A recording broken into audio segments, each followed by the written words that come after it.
Hello, hello, my dear friends, you've reached Elena's bar. The best place on the internet, the very best by far. She'll help improve your fitness, but there's also so much more. 'Cause here are just a few things that this channel has in store. There's bar and there's Pilates and there's belly dancing too. And many styles of yoga, so I'm sure there's one for you. Then watch her practice pianist string from right within her home. She's in such big condition, she'll outrun the metronome. Elena's Bar, Elena's Bar. They're the best place on the internet, the very best by far. It's not just the piano, but the ukulele too. The guitar and violin are even more that she can do. She does so many different things, it's hard not to lose track. I nearly didn't mention that she posts on her Substack. Elena's Bar, Elena's Bar. The best place on the internet, the very best by far. Yet controversial topics may be brought up for discussion, but try not to provoke her or she'll swear at you in Russian. And sometimes certain topics can make quite a big impression. So remember, you take part at your own risk and your discretion. Elena's Bar, Elena's Bar. The best place on the internet, the very best by far. You might even meet Elena if you're quite a loyal fan. She's got a fixed male cat, but she's so desperate for a man. We've really got it all, then you couldn't ask for more. So sit right back and watch Elena shave a 3 or 4. Elena's Bar, Elena's Bar. The best place on the internet, the very best by far.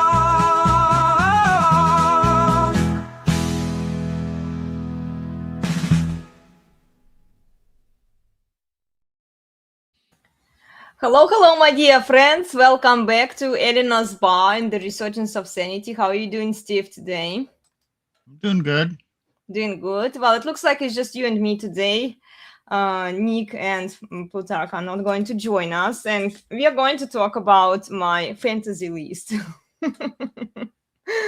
We are going to talk about the important conditions that are necessary, in my opinion, in the prenuptial agreement, okay? And feel free to share your thoughts and observations, share your experiences with us in regards to this list of things that I would like to include in the prenuptial agreement. I think that all men should include this list when they decide to get married. They should have a prenuptial agreement, right, Steve? Well, ideally, Yes. Ideally the laws would be on their side, so they wouldn't have to worry about it. But we don't live in an ideal world, so yeah. Okay. First of all, your list is completely impractical. Well, I know, but that's kind of the point, you know. So because it's so impractical, then men shouldn't get married because they can't include all of those things in the agreement. I mean, you know, these are good things, and I didn't come up with all of those things by myself. I wrote some of those things after talking to you guys. True. So, shall we get into it? Okay. Okay. So, the first point here is that she brings dowry. The bigger her social media account, the number of simps there, the higher her body count, credit card debt, and student loan, the higher her dowry. Okay, and here I give you the approximate calculation. How would you calculate dowry? Well, if you charge her $100 per simp that she has on her social media account, it should be okay. And then $50,000 per body count. It should be expensive, you know, so that women think twice before spreading their legs. And then plus your student loan, plus your property mortgage, credit card debt, anything that she has there should be included in the dowry. Whatever the negative dowry is, this is the amount that she needs to cover herself. And then traditionally, her family would prepare a sum that would go to the husband, So if we just, if she just covers all of those expenses plus the emotional damage that might come out from all of those sims that are supporting her and encouraging her and guessing her up on social media. What do you think, Steve? It's a pretty reasonable number. You realize that, okay, first of all, in case no one's figured out, Elena hates simps. She detests simps. There's a visceral hatred here. And it really greatly disturbs her when women are out there and they have orbiters or simps. So she wants to penalize those women, but because those simps are just, you don't want them around. She doesn't want simps around her. Okay. Yeah, I know. Okay, so that's going to cost you money in dowry. Okay. Fine, I think that's impractical, but okay. Now the last one. Oh, she totals up her student loan, her mortgage, and credit card debt. Those are all debts. And so she has to give her husband, future husband, the money to pay for those debts, which means the asset, the pluses and minuses zero out. So she doesn't really provide any dowry for those. All she's doing is... You said that it's impractical at the beginning. It's not actually as impractical. Okay, so the only thing she's actually she's responsible for her premarital debts, and she has to pay him for the number of orbiters around her. Yeah, and for your body count. Yeah, I know. This is doable, ladies. This is doable. So if she has, okay, think about this, Elena. Do you mean that if she has 0 simps around her and she has 0 debt, there is no dowry? Well, she still has to pay for her promiscuity and high body count. Okay, she has 0 simps. A body count of 0. She has 0 debt. Therefore, her dowry would be 0. Her dowry would reduce. It still would be there. Okay? Oh, what would it be according to your formula? Well, my formula only calculates her negative dowry. You add the actual dowry. Depends on how much your family was able to save, and I don't know. Actually, we probably need to invite Shah on to tell us what was dowry based on, to talk about how do we come up with a solid number for dowry. But I've watched his live streams, and even then, he talked about how much dowry should a woman provide for so many simps, or she's very promiscuous, she had super high body count, like would 3 million be enough? It's just something to offset your negative dowry, because back then in history, right, women were coming. This is actually what I'm proposing here is not a bad deal for women.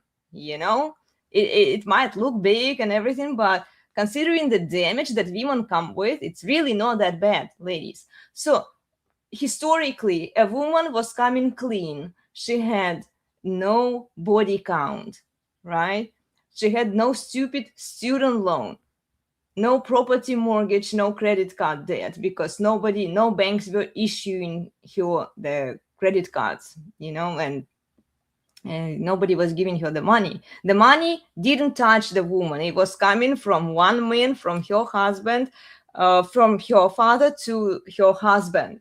Okay, so it was all benefits for the upcoming family. right now, if she covers her expenses, plus in addition to that, she gives some dowry. I don't know how to calculate dowry, actually. I'm just here providing the example of like negative dowry, how we can zero it out. Plus, in addition, if your family pays additional price, that would only serve to the future couple's benefit. Yeah, okay. Let's start with a principle here. Mm-hmm. The principle is that when a man marries a woman, she benefits because she gains a provider Mm-hmm. and a man to support her, to have children with her, to provide for her future needs, housing, food, and provide for her future offspring. Okay, so she's getting a benefit. Mm-hmm. Yeah, he's getting benefits too. Okay, but just on the financial side, she's gaining financial benefits. Traditionally, a dowry came into play because it's recognizing the fact that a man is taking a risk and accepting obligations when he gets married. Mm-hmm. So traditionally, a dowry was provided to the man to allow him to set up their life, maybe buy a house, invest in his business so he can provide. So his in-laws, her parents, would provide money for the couple to get a start on life in order to establish themselves and establish the husband to provide for their daughter and have grandchildren. And everybody kind of needs a step up when they're first starting out. Yeah. Okay, so that's the reason for the dowry. And in our modern world, since the risk of divorce is so high, the man absolutely should mitigate his risk by she or her family putting some money in, having some skin in the game, in case she divorces him, he's not left with an obligation without a wife. If she leaves and he still has the obligation, that's baloney. So first of all, the dowry is a mitigation of risk, period. Yeah. Then if has acquired debt or psychological debt from body count, abortion, social, just her attitude, her simps. Okay, that's additional risk that's added on. The husband is seeing additional risk from this woman. Risk is mitigated by having her put more money in. Yes. So that's the principle here. So yeah, the principle is there should be a set number, a set amount of dowry that is provided by her family to the husband, plus all of these negative costs that she has acquired. Right. She has to cover. Her family has to cover for that. It should be 1 year of average income. Okay. So what's that for? Well, that's about $50,000 to $60,000. Just start out, 50 to 60 grand. That is transferred from her side of the family into his account. Now he is steward of that money. It's not so he can go buy a new sports car. Yeah. That is down payment. Well, I don't even think, Steve, I don't think that that would be enough, like 50 to 60. You can't buy a house. You can't buy anything with money. I said that's a starting amount. That's a minimum amount. Okay, that is enough to do a down payment on a house. Maybe not entirely. Okay, fine. 50 grand, it's in your account. He should have had some savings and he will be providing and earning money. Okay, now they need to save money. They need to live cheaply. he should be able to save $10,000, $15,000 a year. So in 3 years, they'll have $100,000 in the bank. Okay, now the average house is $400,000. Okay, you can put 25% down. We are in the realm of reasonable here. It takes that amount of money to get set up. So at the very minimum, a 50, 60,000 payment, cash dowry transfer payment, plus, okay, now she's got $30,000 in student loans. And, oh, she has a house. Well, if she's given that equity in the house to him, okay, you know, that could be an offset here. But, oh, she has a card debt or credit card debt, auto loan debt or credit card debt. That's added on top. So let's say she owes another 40 grand in debt. Now, all of a sudden, that $60,000 goes from 60 to 100. But it's still $60,000 because the negatives offset the positive. So basically, your net worth, you know, you owe 50 or you owe 40 and you have 40 here, they equal out and zero out. Yeah. But basically, you have to have this financial discussion about, okay, how are we going to establish our life? Yeah. I And included... okay, one more thing. If she expects the wedding to cost 25 grand, that doesn't come out of this money. That she pays for that, or her father. Your parents, pays for it, your traditionally. parents So pay for the that's wedding, not his expense at all. It's not his obligation, because you know what? The guy should say, well, okay, I'm willing to marry you. We'll go down. Okay, now I'm not advocating a civil legal marriage. I'm not advocating that. But if you're going to do that, you can go down to the courthouse, get married, get the license, and get married for $200-$300. Okay, so that's if you want to be married, we can do it this way. If you want this Cinderella wedding, you can foot the bill, because guys don't give a shit about that. Yeah, it's usually women. Women are the ones who want a big ceremony and party and take beautiful pictures and videos to show to their friends on social media or family. They are the ones who want the big celebration. Yeah. So everything that comes out of like wedding expense, it should be paid by her family. Yeah. All of that extra stuff that she wants. Now, her family has to contribute something into the upcoming marriage. Yeah. Okay, let's move on to the next point. Okay, so here I pointed out we can't move on. Why not? Nope. We're still on financial. Okay. Before marriage, you need the man needs to get this laid out. What is our lifestyle going to be? Okay. Here's our 5-year plan. We're going to buy a house. We're going to have kids. We need money in the bank. We're going to plan for this. We need a house. We need to have kids. Okay. Here's what we're going to do. We're going to live below our means. We are going to save this amount of money each year. If you work, you're going to contribute this amount of money. If I work, or a man should work, I'm going to contribute this amount of money. That comes first. There are no exotic vacations. We're not budgeting for that. We're not budgeting for a new car in the $60,000 to $70,000 or $100,000 range. No. And if you have an expensive car and an $800 a month car payment, nope, that's not flying. Nope.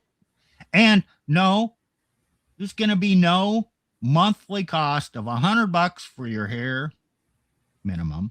It's often more. And your nails and your spa days and Starbucks every day. Okay, well, we got to figure out how we're going to live. Now, how often are we going to go out to eat? Now, are you going to cook? No, we're not going to blow $500 Mhm. a week or on entertainment. We're not doing that. We're Yeah. budgeting $200, $400 a month. Okay, depending on your means. Just figure it out and have that discussion before you get married. Because otherwise, she thinks she's signing up for her dream life. And guess what? You get to pay for it because you're the man. Well, it's better if you put it all in writing, all of those discussions and agreements, all of those conditions that she agrees upon beforehand. Right, You yeah. discuss them and put them all in writing so that it's clear. The conditions are set forth clear for the upcoming marriage. And Right. yeah, she will have to do her own hair. She will have to do her own nails. She will have to do her own spa if she wants Now, all of those if things. he makes a lot of money and he wants to provide that and he thinks he's getting a trophy wife, well, guess what? A trophy wife has higher maintenance costs. Well, Steve, it's not. This kind of agreement is not for the guys who, who have a lot of money to waste and then they just don't care or something. It's for average people, average men No. who are likely to be destroyed. Who are the ones who? It is for every man. And you set the limits according to your means. Every man should do this, even if he's a millionaire. Well, millionaires. A woman's capacity to spend can easily exceed any man's capacity but to you earn, just say that even if you earn $1 million a year. If he gets a trophy wife, then he can. In general, okay, guys. In general, this agreement is the millionaires. They usually can afford the best lawyers out there. Who will preserve their interests, who will fight for them. They have the money to waste. They have a lot of money that they can spend on a wife. Yeah, usually most men they don't have. They have limited amount of resources, and they have to be very, very smart. They have to be more careful than those men in some ways who have the money. So yeah. Well, are we done? Have we covered the financial aspect of it? Yeah, everything financial has to be explicitly written out and discussed beforehand. So here, another point: if she owns a business before marriage, she puts her man in charge of business where he's being paid by business to take care of business decisions. So it's in case she wants to be like a stay-at-home mom, and she has a business running. Yeah, you can't serve two gods. You can't be a stay-at-home mom and a business fempreneur or whatever.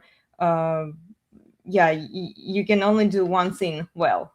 Okay, if you want to raise your kids with this man, then you have to give up your business.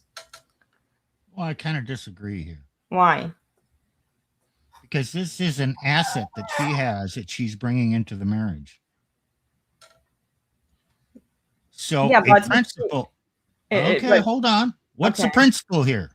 My principle is whatever you have before you come in the marriage, you can leave the marriage with. And that's not the only principle, but that is a principle. So if she's bringing in a business, that's an asset on her side. Mm-hmm. And that can be used to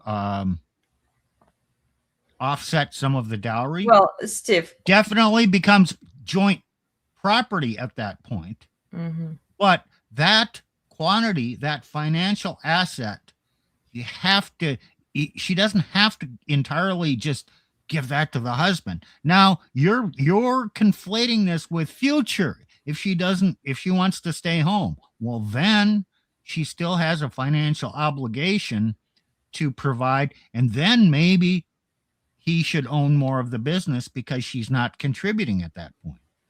Well, okay. What most women own? What kind of business they own? It's social media business. Do they Yeah. really need to be on social media shaking their butts when they are married, and they would better be home with their kids, taking care of kids and helping their husbands? Yeah. Okay. Most I women agree. today, like most of the businesses that women own, it's social media based. That doesn't It matter. does You it still bring apply that. does it bring, like, who brings the money? Okay, what do they do there? Like advertising, right? Maybe. It doesn't matter. It's taken care of.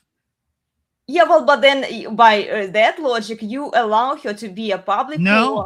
Okay, she No. wants to have a No. business. No. She No. wants to have a business. She can, let me finish, please. She wants to have a business. She wants to be a stay-at-home mom and be a fempreneur, like a lot of them do today. That invites open relationship into the marriage. Okay. Handle one thing at a time.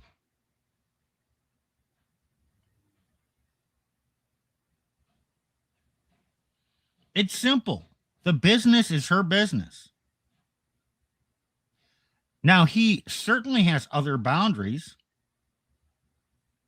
You can't be gallivanting around the internet. You can't be showing off and gathering simps and doing it for attention. No, that's just a flat ass no. If that's your business, you got to shut it down, because I'm not having my wife out there doing that kind of crap to the world. It's not happening. So that means your business is worthless. And then it's not even a point. You can have your business, your worthless business, but you can't do that crap. Okay, so if that business doesn't involve her being on social media, then she can have it. She can keep doing it. But then if it does involve social media, then she's not allowed to do that. She's not allowed to keep that business if she wants marriage. Right. And it becomes a marital asset. And you got to discuss who owns the assets. How are the assets going to be shared and used once they come in, once a couple gets married? If he has a business, how is he protecting that business from divorce? Okay, if she comes in with a business, how is she protecting that business in a divorce? Okay, those are legitimate concerns. Now, the other factor is, how is the profits from the business going to be used within the marriage? Do the profits get to be retained by the person who owned the business prior to marriage? Or are they brought in to support the marriage? You got to figure out roles and duties and who's doing what here. Yeah. And where the obligations and responsibilities and benefits are. Yeah.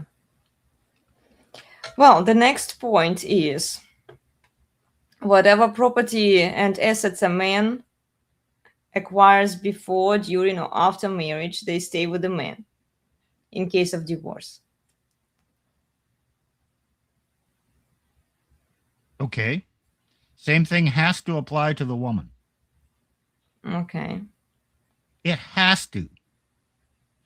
Otherwise, there's no consideration and the contract is invalid. It has to, principles have to equally apply to both parties. To both parties, yeah. Makes sense. Okay. Well, I'm sure that the lawyers will benefit. We are looking at it from male perspective, what would benefit men, but yes, same things would be applicable to a woman then. Okay. She fulfills her wifely duties without question. Let's scroll down. Okay. So here are her wifely duties. They are not, don't commingle them with business, with assets. These are additional duties. Indy, quiet. I'm sorry, guys. My dog is, I don't know what's going on today. Hold on. Steve, can you read them? I'll be right back. Okay, she gives up her social media. No social media account anywhere. No virtue signal. No simps. She has no single girlfriends. She cooks, she cleans. Oh, enthusiastic sexual variety. Okay, well, let's start out with that first one. Elena, do you have any social media accounts? Yes. Oh, guess you're not wife material. My husband has access to all of my social media. Oh, and okay. I So do it's it. not a I hard no. Well, I do it under his supervision, and he basically tells Oh, me what to say and what not to okay, say. that's fine. That's not Yeah. what it said here. You wrote Yeah. something that you're not Well, following. if my husband was to ask me, give up your social media, I would, because when I married him, I didn't have it for 10 years before I even found my husband. I didn't have social media. I Okay, wasn't on social media. you are arguing something that is not the point. The point is you said no, can't have them, but then you have them. And now you're qualifying it and justifying it. So Mhm. so you can't put a hard and fast rule and then not follow the rule and say, well, my case is different. You have to write down why your case is different and Okay, I'm allow going to those differences adjust elsewhere. this point. We can say that only, well, I don't even know then how would you phrase it then? Only women who comply with their husbands are allowed to say the things that their husbands want to say publicly on social media. Uh, it's simple. He has access to all your social media accounts and Okay. can determine where they are. For instance, TikTok. Do you have a TikTok account? No. No. Do you think it's a good idea for a husband to forbid his wife from having a TikTok account? Yes. Okay, so he gets to decide her social media. I think that's what you're trying to say. Mm-hmm.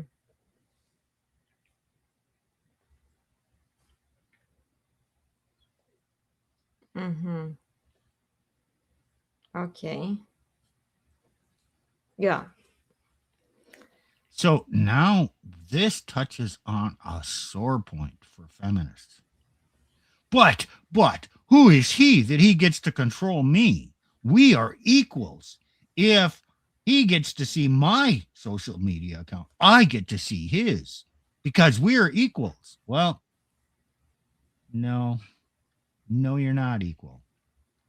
That points But to okay, a Steve, financially, see, this is where the mismatch is coming. Financially, if she's working and she brings money, maybe in some cases even more money than he has, or equal money, they immediately think that, but I'm equal, I'm bringing equal amount of value, I have my own business, I have my own this is why I was saying that she ideally would give up her business to her husband.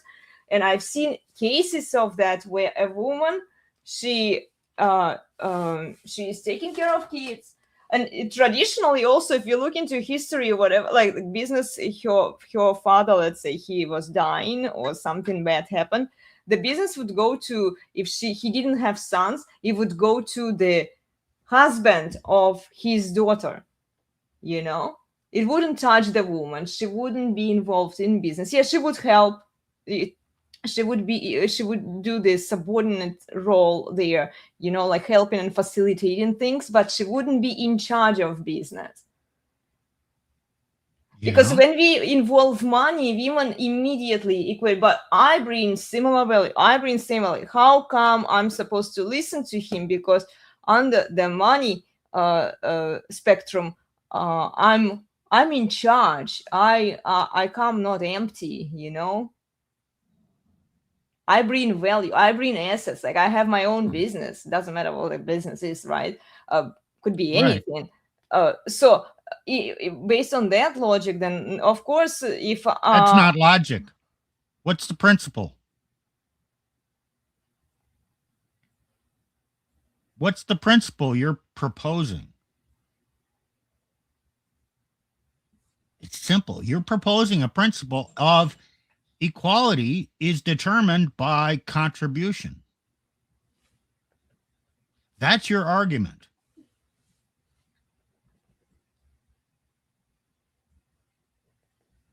Okay. There's a simple way. What's the principle here? The man is the head of the wife. Okay, fine. We're not equal. The man gets to decide. So, okay, she has assets that come in. Her family leaves her a family business. Fine, great. Now that comes into the family, to him and his wife, as a joint asset. Mm-hmm. That doesn't mean it's jointly administered. He is the steward of that asset on behalf of the family, on behalf of her. He is responsible to himself. He is responsible to his children. He is responsible to God. He is responsible for her future well-being to administer that asset for joint benefit. Now, if the marriage dissolves, she's still half in control or has half the benefit of that asset. In the point of dissolving the marriage. But in running that business, generally the man should be the steward and making the decisions. Yeah, but see, will she allow him to make decisions in her business?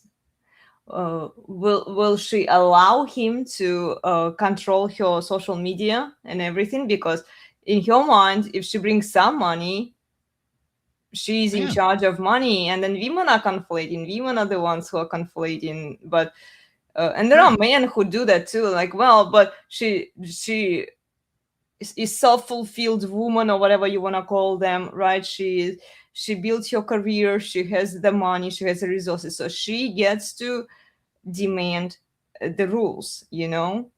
She can demand whatever the hell she wants to demand. This is a prenuptial discussion. And if she has that attitude, the guy says, yeah, doesn't Not work interested. for me. Yeah. Not interested. Forget it. Call off the whole thing. Yeah, because like, so, I mean, it's a negotiation. Mm-hmm. She can demand whatever she wants. He can demand whatever he wants. Now, she's not going to see things the way he does. She's not going to apply principles. She's not going to be able to negotiate this on a fair, equitable basis according to principles. It's not in her nature to do that. Therefore, they each need attorneys to do it, or possibly you better involve her father in this negotiation, because a man can never negotiate with a woman because she won't stick to the facts. She'll combine other things, but I feel this and this has to come in. Okay, no. We handle each of these according to principles, and we set down the principles, and we just apply the principles. Yeah, I agree with you guys. I'm so sorry. My dog is really not behaving today. I don't know what's wrong with him.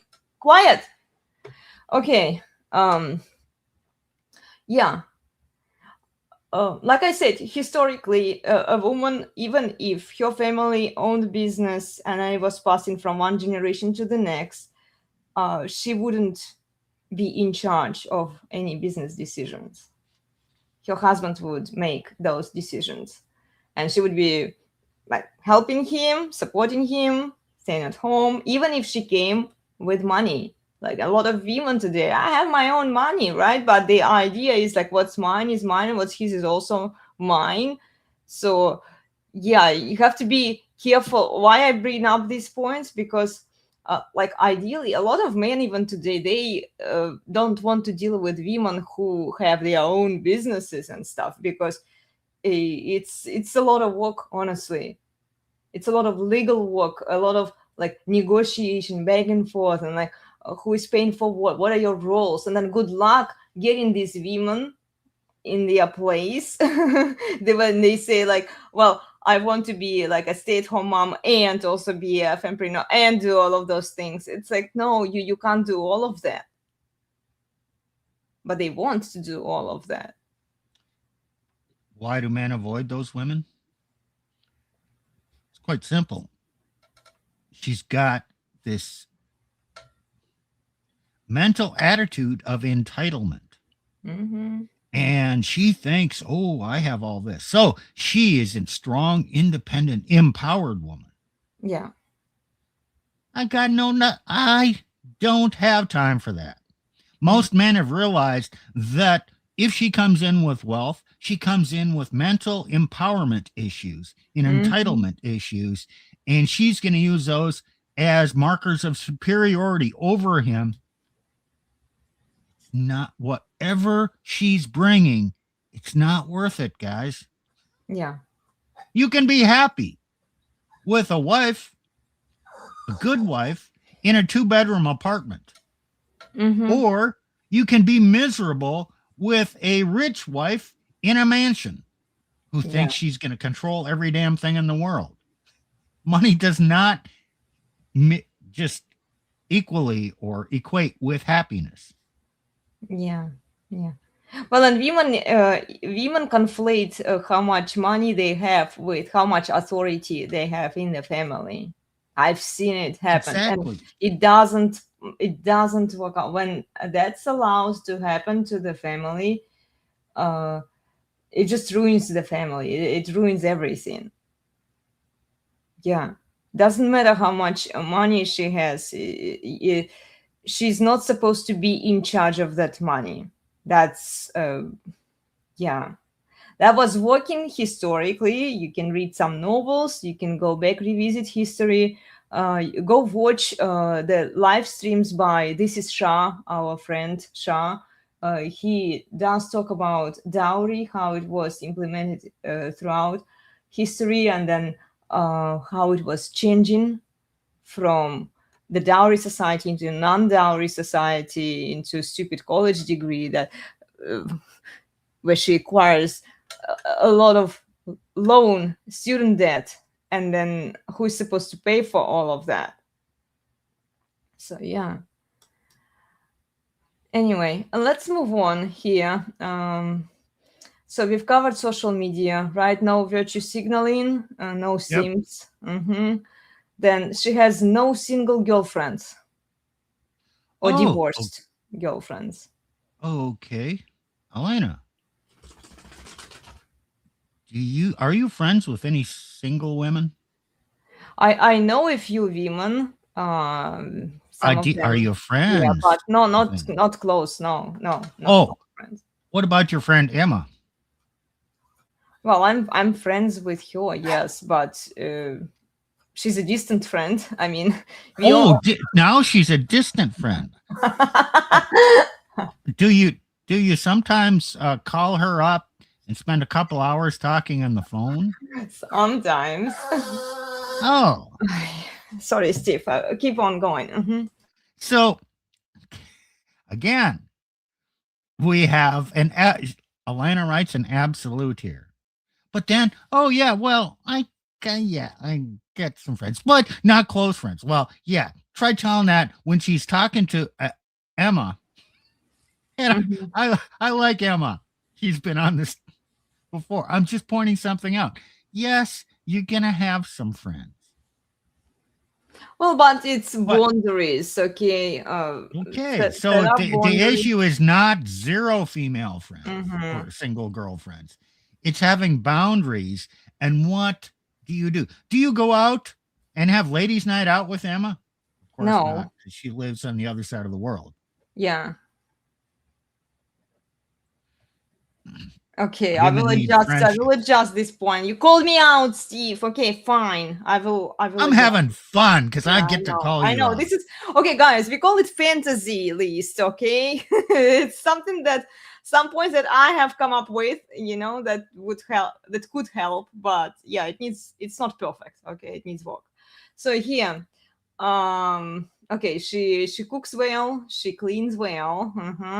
Then she enthusiastically provides sexual variety only to her husband on demand on his schedule. Okay. We agree with that one, yes? No. Why not? Where's the quid pro quo? Where is the equivalency here? Now, okay, in marriage, you say your vows. Okay, the vows cover this. Catholic or Christian teaching covers this. Ephesians 5 really covers all this stuff. Mm-hmm. Okay. Of course, they're supposed to be exclusive. She's exclusive to him. Guess what? He's exclusive to her. And Well, yes, okay. They he both can stay demand. loyal to He each can other. demand. Mhm. He can demand the marital duty, the marital obligation from her at any time. Well, this is Guess what I what? say, on demand. Oh, on his yes, schedule. yes, okay.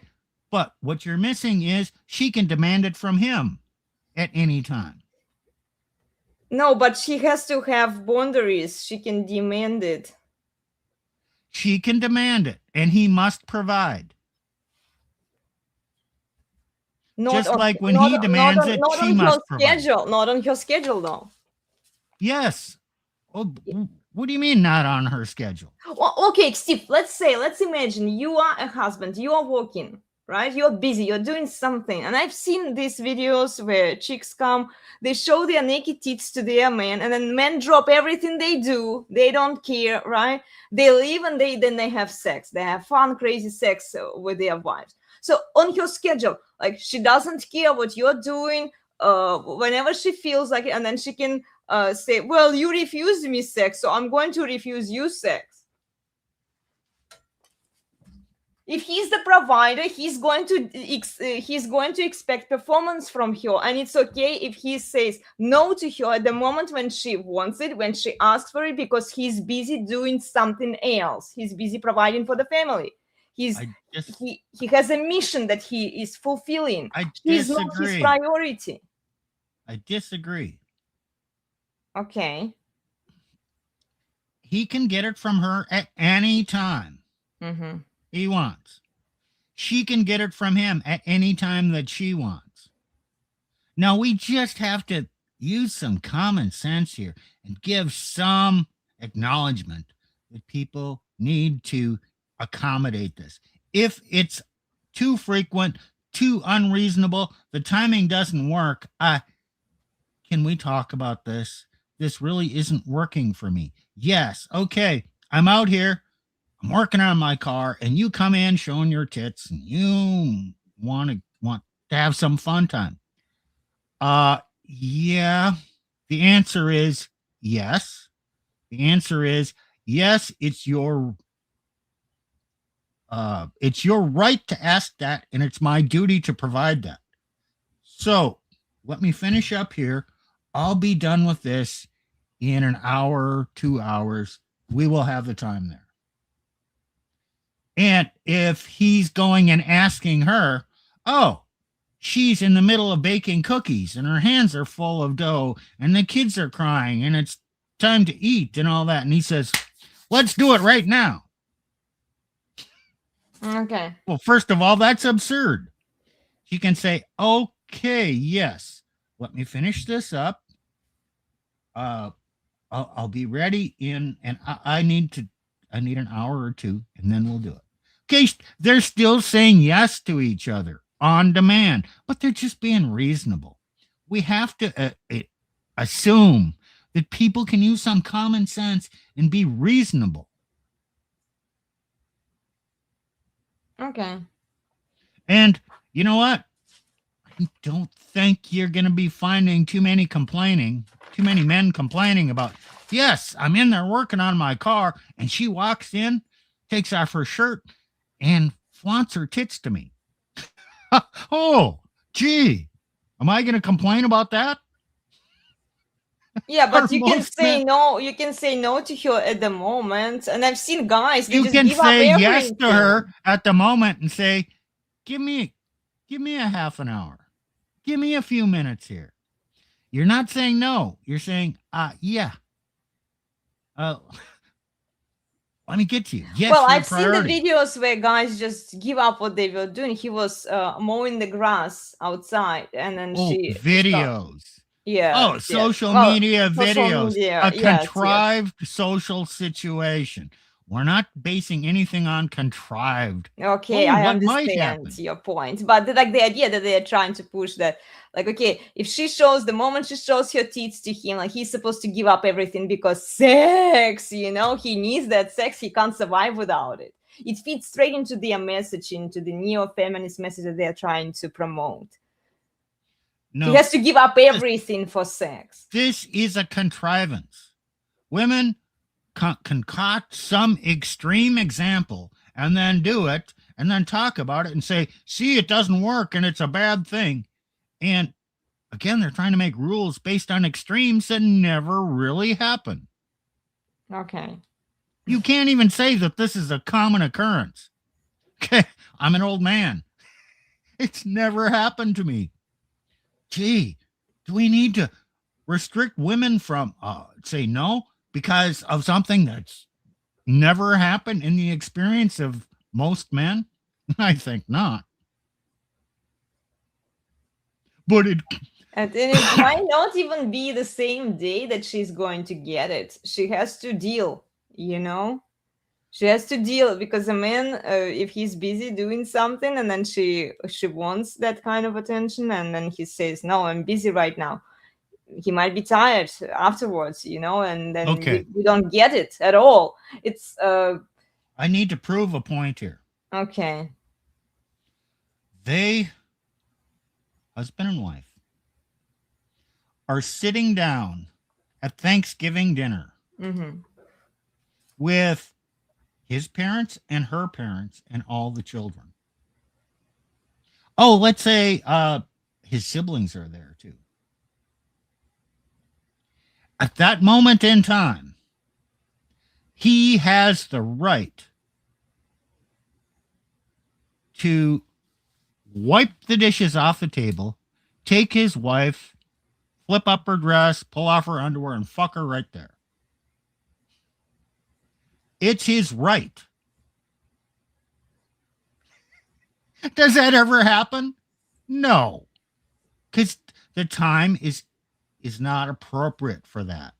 Okay, people don't do that. Okay, you can have a right, but not exercise it. Prudence says, no, I don't do that. She can have the right to do the same thing at that same moment, and all the families around.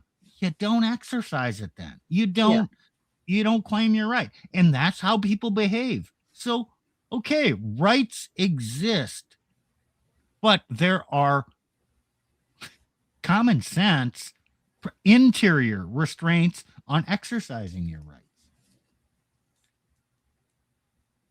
Yeah, and I've seen some neo-feminists are saying to women, you start sex, like you initiate it as much as you can, as often as you can. And then, well, essentially they're trying to love bomb the man, obviously, right? But there will be times maybe at first he will get excited and he will, like do all of those things. But then at some point he will have to say no to her, she will have to be okay with hearing Again, no. And it doesn't happen. or what, men don't say no to their women? It doesn't happen that a woman is going to be doing what you say she does. First of all, women do not initiate very often. If you think, oh, we have an equal marriage.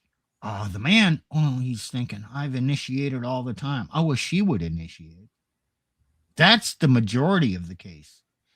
And so he's got this mistaken idea that she's going to initiate, and she doesn't. Maybe she never does. These cases of women who try to initiate too often, they're so rare that I don't even worry about it. Because in general, women do not initiate. Because it doesn't drive their desires. women want to be pursued. They are generally receptive. In the sexual act, they are the receptive party. And he initiates it. And he, you know,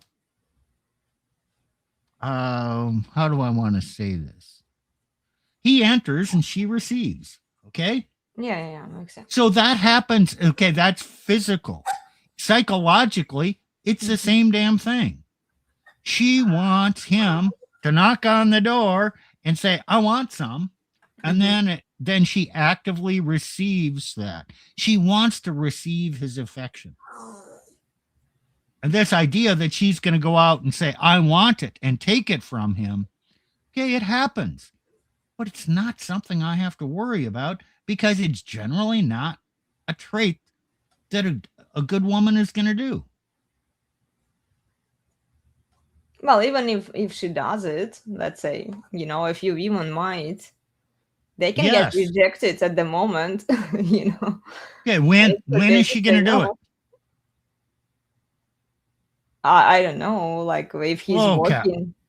No, when? Well, some women, purposefully, because they've heard neo-feminists tell them, initiate. They will start, to prove my point, just to you're thinking with your and to prove my point, I'm going to initiate it when he's busy working, and I know that he's going to reject me, and then I can use it against him because he rejected my beauty here, Okay, it's possible. But that's a conniving woman. Most women are not that conniving if they respect the man. They are not going to be that manipulative. Most women don't respect their men, Steve, in the marriage.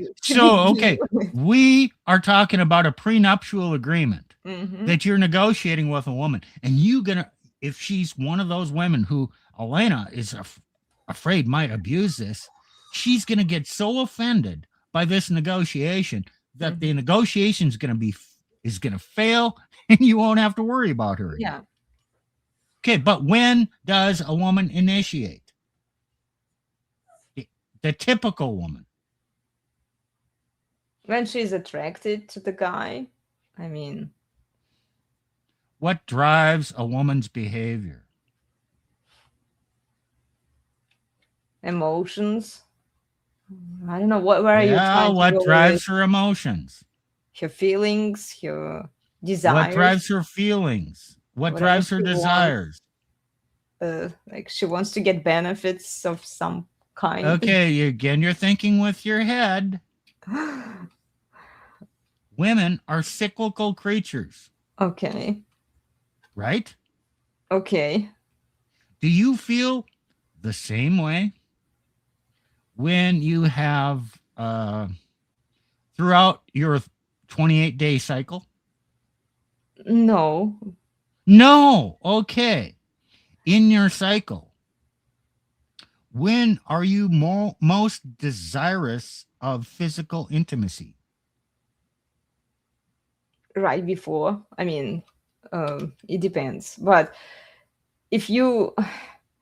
Like, that's the thing, like if you are just circulating around the cycle, and there will be doctors who will say, well, the female hormones, they run her life. They are based on emotions and how she feels. They don't run her life.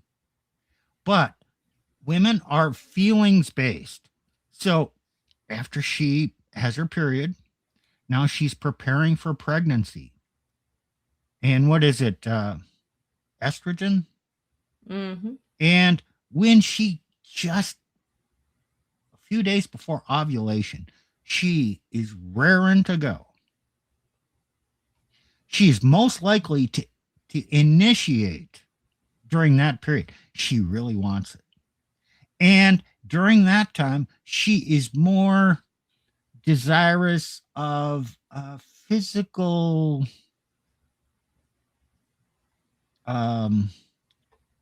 not necessarily gentle lovemaking. Let's just put it that way. She's more open-minded, more adventurous, more craving, whatever happens. Okay. Then post-ovulation, her body doesn't know if it's pregnant yet. So she's less likely to initiate during that period of time because she wanted the seed. Now her body is saying, oh, nurture the seed. So she will be receptive to sexual intercourse during that time. Why? By nature, it is to bond herself men are with lucky. the man. A married man is lucky if he gets her initiating sex and maybe having sex once a month. Right. Well, he should ask for it more often, but he should also know why should he ask for her? Why should he ask for it? Why should he be the one who initiates sex? Because he's the leader. If he wants it, he should ask for it. If she wants it, she should ask for it. So if a man is not a leader, he's not going to ask for sex. He's going to ask for it anyway. You switched this. Why should he ask for it? I told you why. A man is a man. Okay. He's going to have to ask for it. If he's not asking for it, he's not really acting like a man. She's not going to respect him. He actually needs to initiate. He needs to lead and lead. I disagree. Okay, if he always initiates, if he always the one who is hyper interested in sex, and he always wants it, and he always the one who begs her for it, and like tries to initiate. She knows that she's in charge. She knows that she can say no to him at any moment. When a woman initiates sex, he's in charge. He can tell her, no, not right now. I'm setting boundaries. You respect my boundaries. Okay? This is the restraint she needs to have in a healthy marriage. She needs to initiate. She needs to have more desire for her husband than he has for her. You can say that. It's not going to work that way. I know it's not going to work that way. So then why say it? You know what? My point was that a man will do much better with his wife if he understands that her emotions, her desires, everything about her changes week to week based on her based on her hormones. Okay. So if you want to have, hold on. Yes, they're not running his life. They're an input, and he's deciding how to behave. So if you want to have some kind of wild sex that includes hanging from the chandeliers, you do that close to her ovulation. You just, you're going to get a really enthusiastic partner at that point. If you're going to demand that kind of stuff when she's, post-ovulation, you're not going to get her enthusiasm. This is reality. Alpha man would, no. The bad boys that women spread their legs for, they will get it anytime they want. They determine when she fucks him, how she fucks him. They set the rules for her. With the beta provider, she's going to chop play him. He's going to be like, oh yes, sweetie, okay, you don't feel like it today. Okay, let's wait. When you are feeling better, I'll go do something else instead. We have no data on that. Well, what do you mean we have no data on that? Like that the bad boys. Where does this happen? What do you mean? Where does this happen? Women break rules. First of all, what percentage of women are on artificial hormonal contraception? Most of them. Okay, so most of women are not typical women. Well, typical modern women, but they are not seeing the cycle. They are not seeing this fertility stage, an ovulation. They're not ovulating. They're not sending out those signals. They're not in the mood for some alpha guy to just dominate them and impregnate them. And they yet never feel that. Steve, the number of single mommies out there who were impregnated by some chads, it's exceedingly high. Yes, but you're not finding that's in the past. It's not in the present.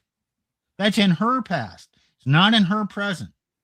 So they're not behaving the way you say they are. And if they are, yes, it might be for ulterior motives to catch a man for provision for other things. But the raw desire, historically, prior to 1960, women behaved cyclically. Now, modern women, do they behave cyclically? Not really. But you just said that their hormones run their lives. Then how can they? It does. If it does, it should. If you fuck with nature, hey, what typically happens? A man marries a woman, yes, meets her on birth control, then all of a sudden she goes off birth control, and now she may not like him anymore because she wasn't attracted to him when she had a normal cycle. Okay, now she wants to get pregnant, and now, before in their dating life, all the experiences, she was more or less the same the whole time, and it worked this way. Now she's experiencing these ups and downs, and her life is different. So in marriage, generally, birth control is used less, at least the hormonal kind, generally. Or at least at some point, she goes off birth control to get pregnant. Now you have this cyclical woman that you haven't experienced. You don't know what's going on with her. She has no idea what's going on with herself. And it turns into a mess.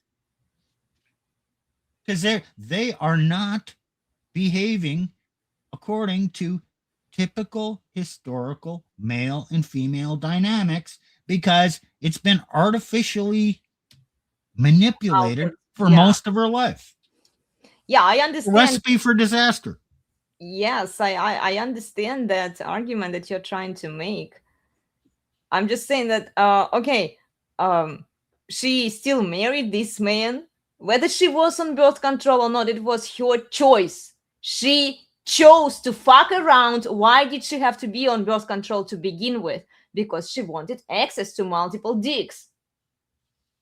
Yeah. She wrecked herself, with high body count. Most women today have high body count. They break rules for alphas. Why should I care whether she's on birth control or no? I mean, like she chose to do it to herself. Okay, fine. Right. She decides one day she is no longer on birth control. So what now? She's crazy. She becomes more fluctuating and everything, right? Why must it be the man's problem when she can't he's supposed to regulate her emotions, right? He's supposed to restrain her. If he can't restrain her, especially after she decides she's done with the birth control, right? Because she wants to have babies now. He gets a wild woman now that he's supposed to regulate.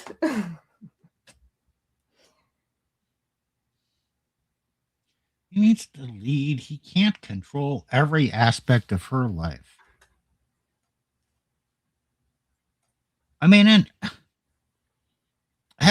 you're trying to speak logic here. Well, she did all this and she agreed and blah, blah, blah. And so, okay, great. I have tried to logic a woman into doing what she promised to do. Nick has tried to do that. It doesn't work. Well, this is why we are talking today about conditions and prenuptial agreement. Okay, you can have the most perfect agreement, and if she doesn't feel like abiding by it, she's not going to. I don't care. It's external restraint. women need to be externally restrained from harming themselves and harming others. I don't care what she feels. Today she feels one thing, tomorrow she feels another thing. She removes her IUD or any other form of birth control. She's crazy. She's insane. Who is going to, like, okay, and then like you tell men, wife up this horse, right? Have babies with them. But like men have no legal authority, nothing. They can't say, no, sweetie, you can't do this. This is crazy. You're going to damage yourself trying to logic her into doing those things. No, she's not going to. She's going to feel completely different thing that she wants to do. Instead of doing the right thing that is good for her in the long term, that is good for her family, for her kids, just because she feels like it today. I don't care about her hormones. You know what? This is just bull crap.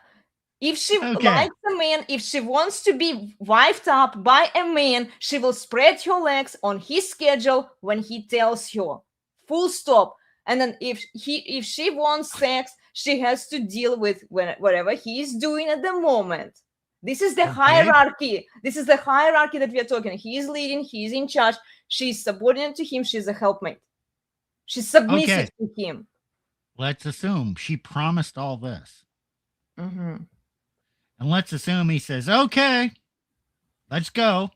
I went and I got our agreement and here it is. And it says, you have to do this. So let's do it. And she says, no, not now. And you can't make me. But you agree, blah, blah, blah, blah, blah.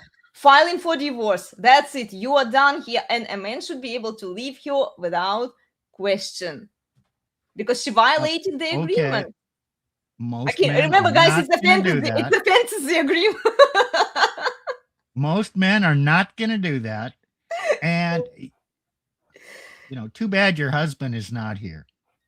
I wish Does he ever have to deal with you when you just get this pig-headed idea? Mm-hmm.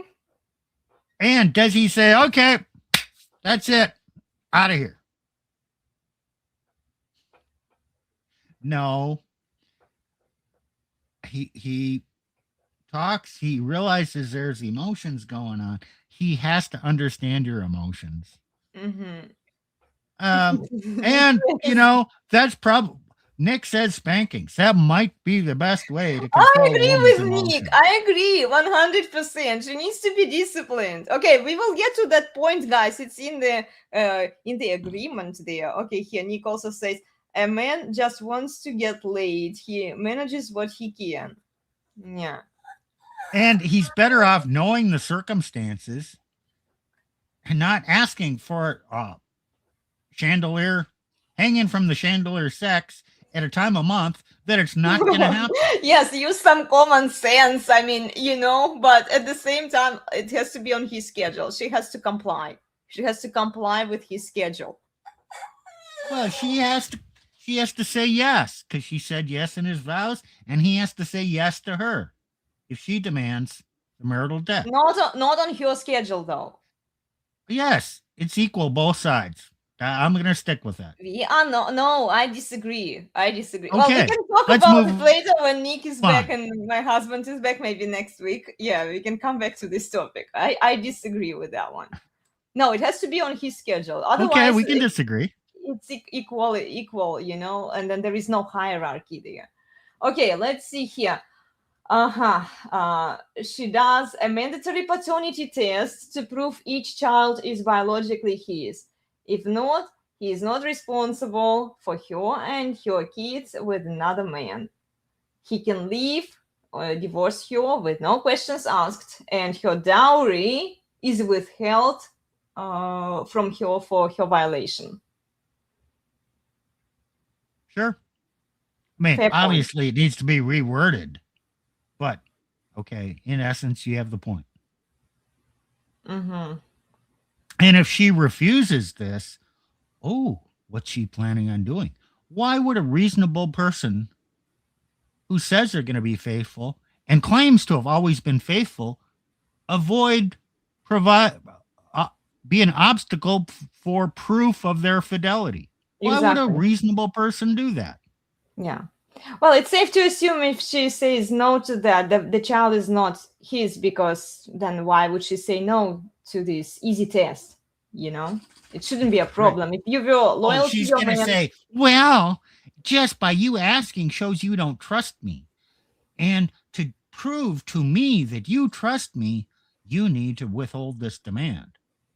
So she's trying to flip the script onto him. He needs to say, well, don't agree. To prove that you've been faithful to me, you need to, we need to have this test done. And if you're unwilling to do that, that basically indicates to me that you've not been faithful. So yes. do you want to prove your fidelity or not? Don't allow her to flip the script on you. Yes, yes. Well, if it's in the prenuptial and if she doesn't agree with that, then there is no deal. Like, she has to agree to doing the DNA test beforehand. So, yeah. And then she takes care of his biological children without complaining. Okay, so then she helps them with homework, homeschooling. Like you said previously, she irons his shorts, she does other things to facilitate, help him with work. Then she helps her man with everything she can help.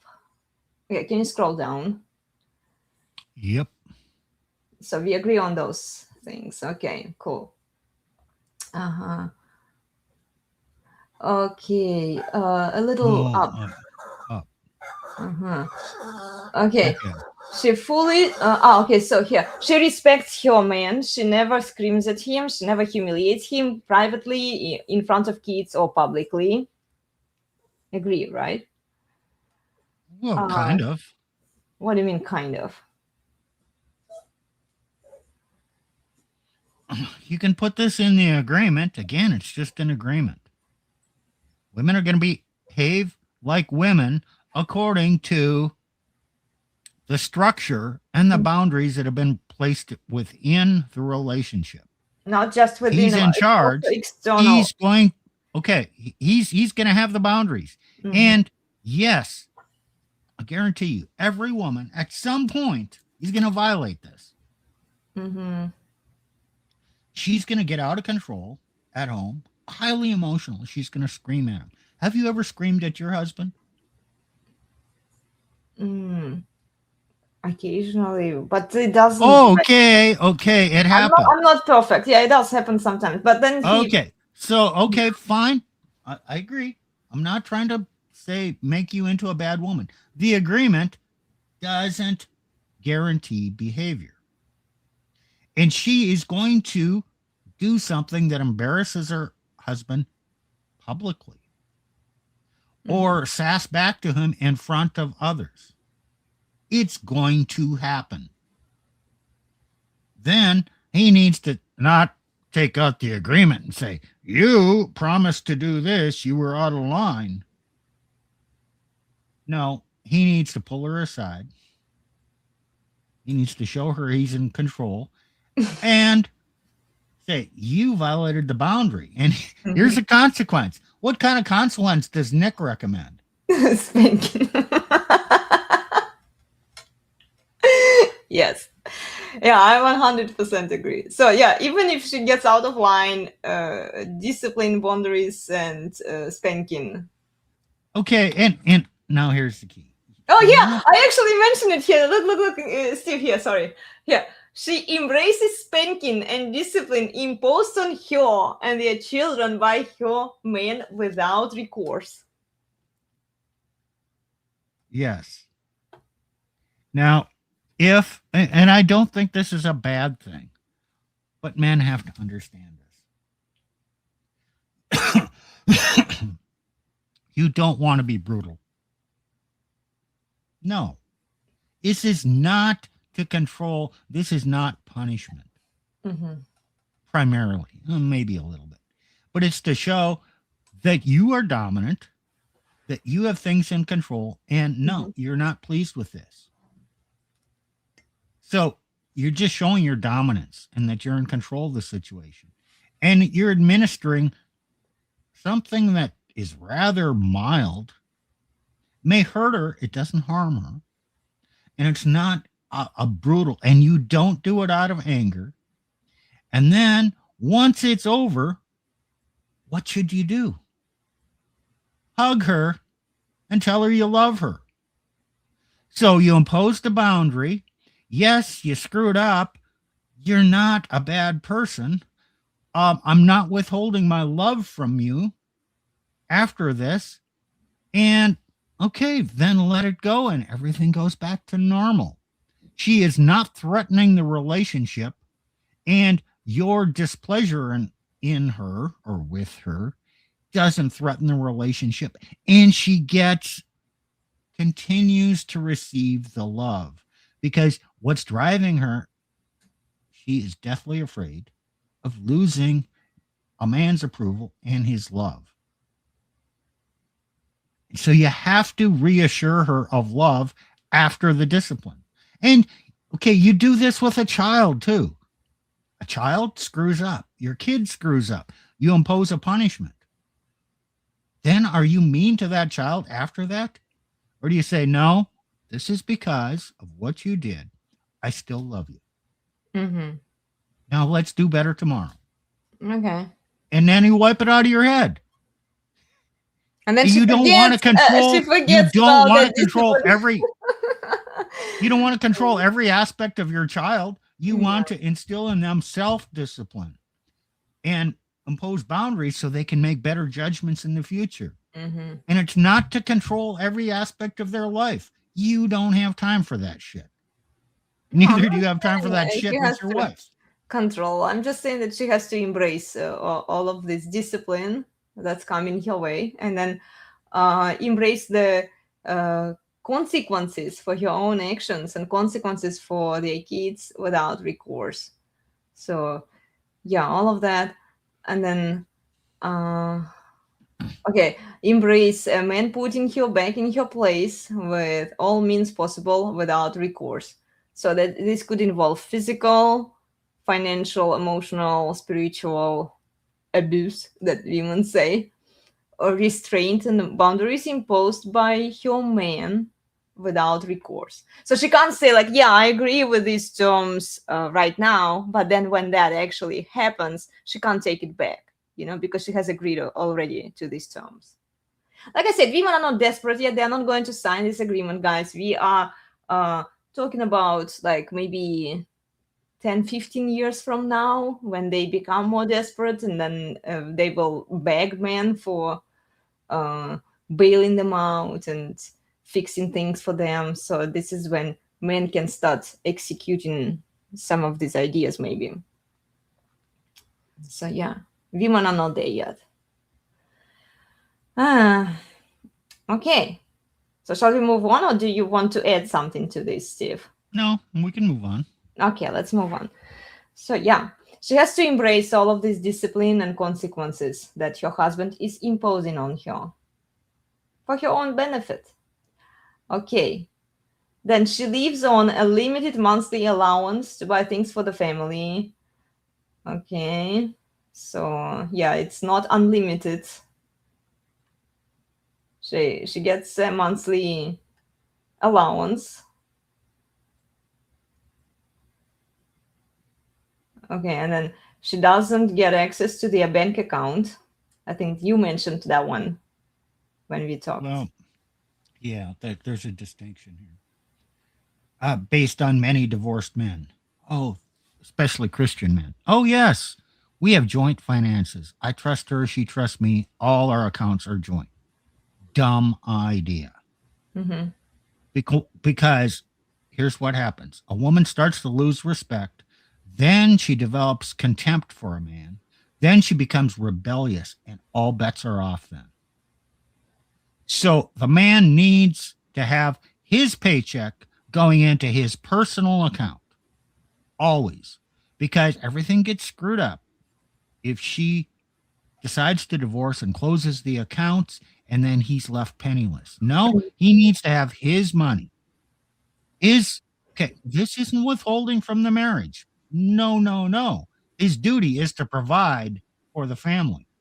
So from his account, which is his safety, his account of provision, then it goes into some kind of joint account. Mhm. So the expenses can come out of that. And she can have equal authority in that account. And they both jointly have agreed upon what can be spent out of there and where the money can go. But giving her unlimited access to his finances is a bad idea. Mhm. So basically, he has to say no to her if she wants to buy some things. It's like, no, too much, too expensive. You can't do that. Deal without it. Well, Mhm. he can say, well, this money has gone into the joint account. These are the funds that come out of the joint account. You can, you have $500 a month, $1,000, whatever the number is, to spend however you want without any accountability. You're responsible. I don't care. And I can do the same. Mhm. Now, you want this thing that's $12,000.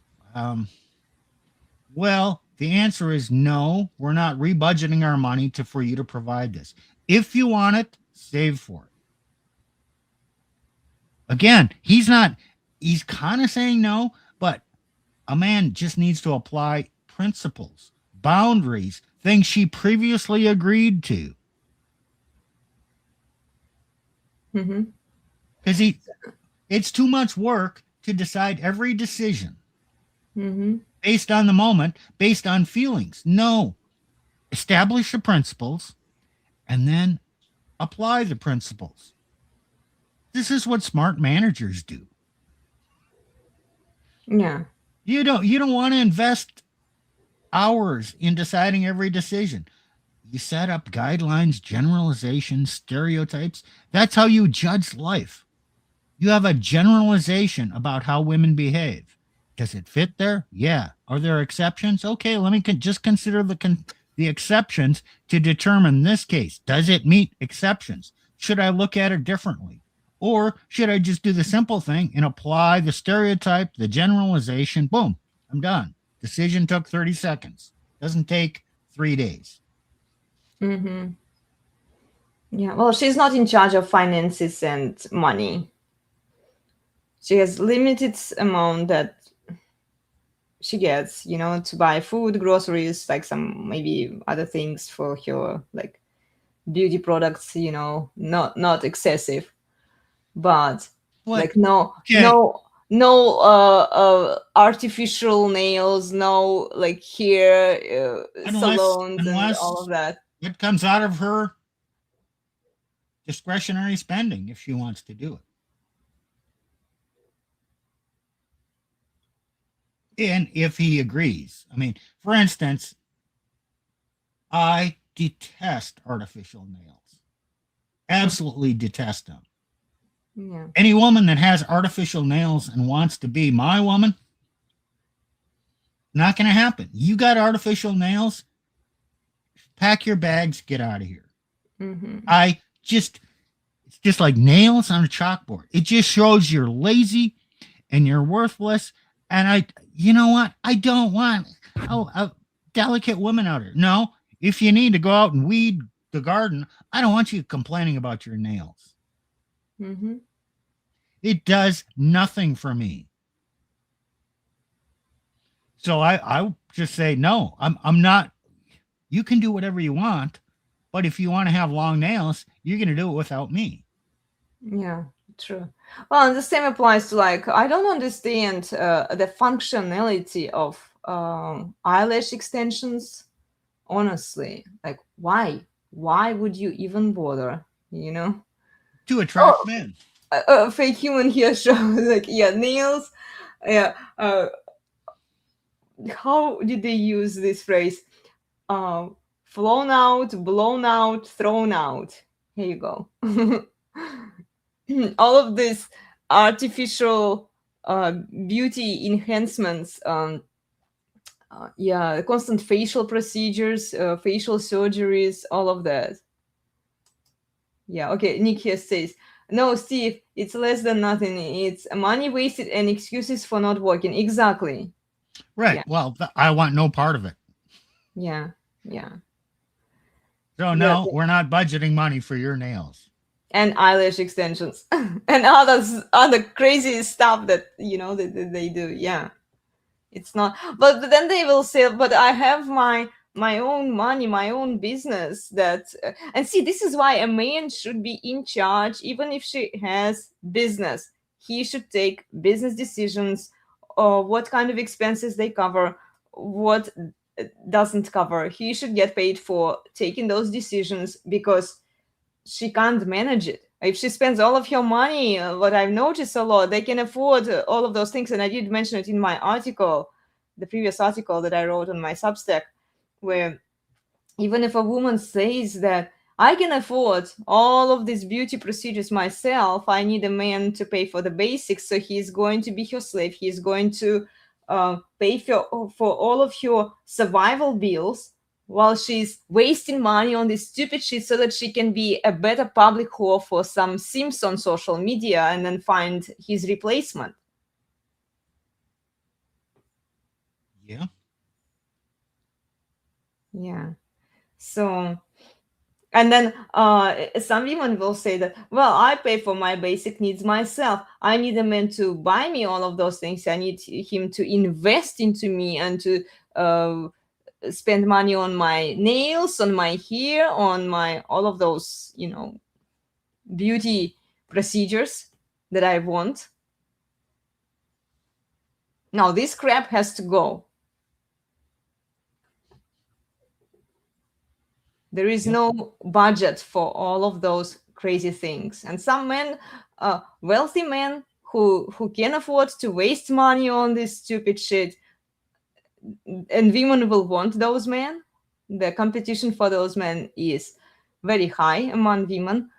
But the average guys who just want to protect their resources, and I would even suggest that this kind of agreement, it's not necessarily even prenuptial agreement, but these are the standards that men could impose on their women when they are considering women for marriage. Because right now you are poor, you don't have money. Then you start living together, you start acquiring resources, you are becoming more skillful, more like your worldview expands, like you become more experienced, right? You get paid more over time. Then yeah, and then the lawyers will say, well, prenuptial agreements make sense only for men who are wealthy, who can afford all of those things. And the gold diggers also say, like, why do you bother with prenuptial agreements when only wealthy men can afford all of those things that we want? No, these are the conditions for every single man out there who wants to get married today. Just think about it, gentlemen, and don't give women what they want. So these are the approximate standards. You can come up with your own, but I think we have a pretty solid list here for you to consider. Okay, then what else? So she can't spend too much money without his written permission. Yeah, put everything in writing. I'll be back in 1 minute. Continue on. Okay. Mm-hmm. Then this one is clear, right? It's self-explanatory. So she's not allowed to spend any money, especially big expenses, if he doesn't approve of them. No, she has no access to the bank account. She can't spend a lot of money on the furniture that she likes, that she wants, the super fancy, expensive stuff. Okay, she has to get your permission, and it must be in writing. Okay, and then the man is in charge, and he makes the final decision. So, yeah.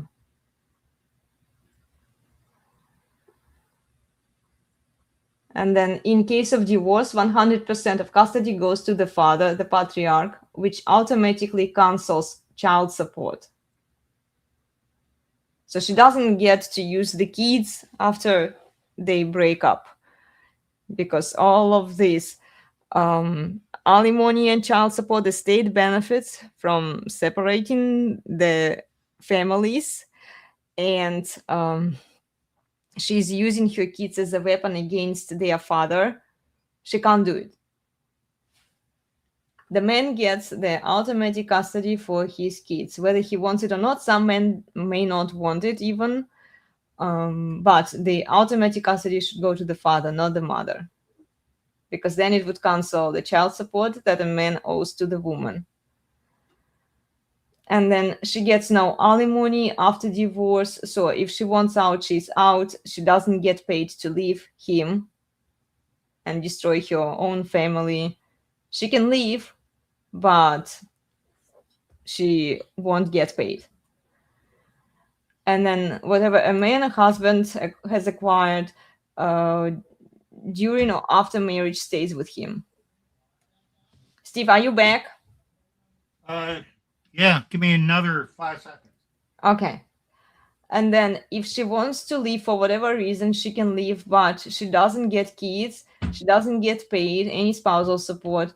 Her dowry is withheld from her for non-compliance. If she cheats, her man can leave and divorce her without any questions asked, without paying her anything.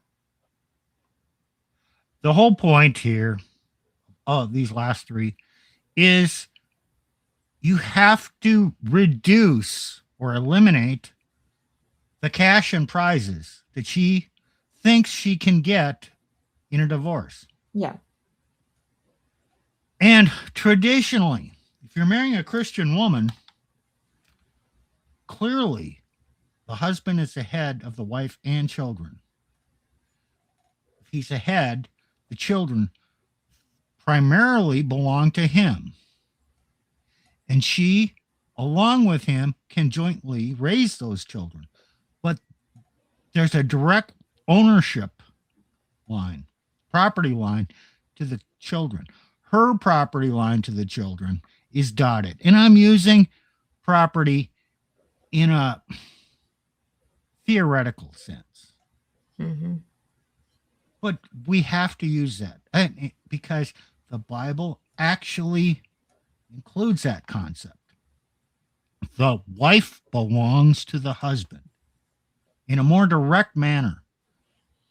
The husband belonged to the wife, not so much. We really shouldn't look at it that way because there's a hierarchy: God, husband, wife. So it's a direct line down to the wife. Yeah. The wife has certain expectations of the husband to do for her. He has duties that he must provide for her. Those duties are an obligation to God, primarily. And if he's following God, he's not following his wife. He's not performing duties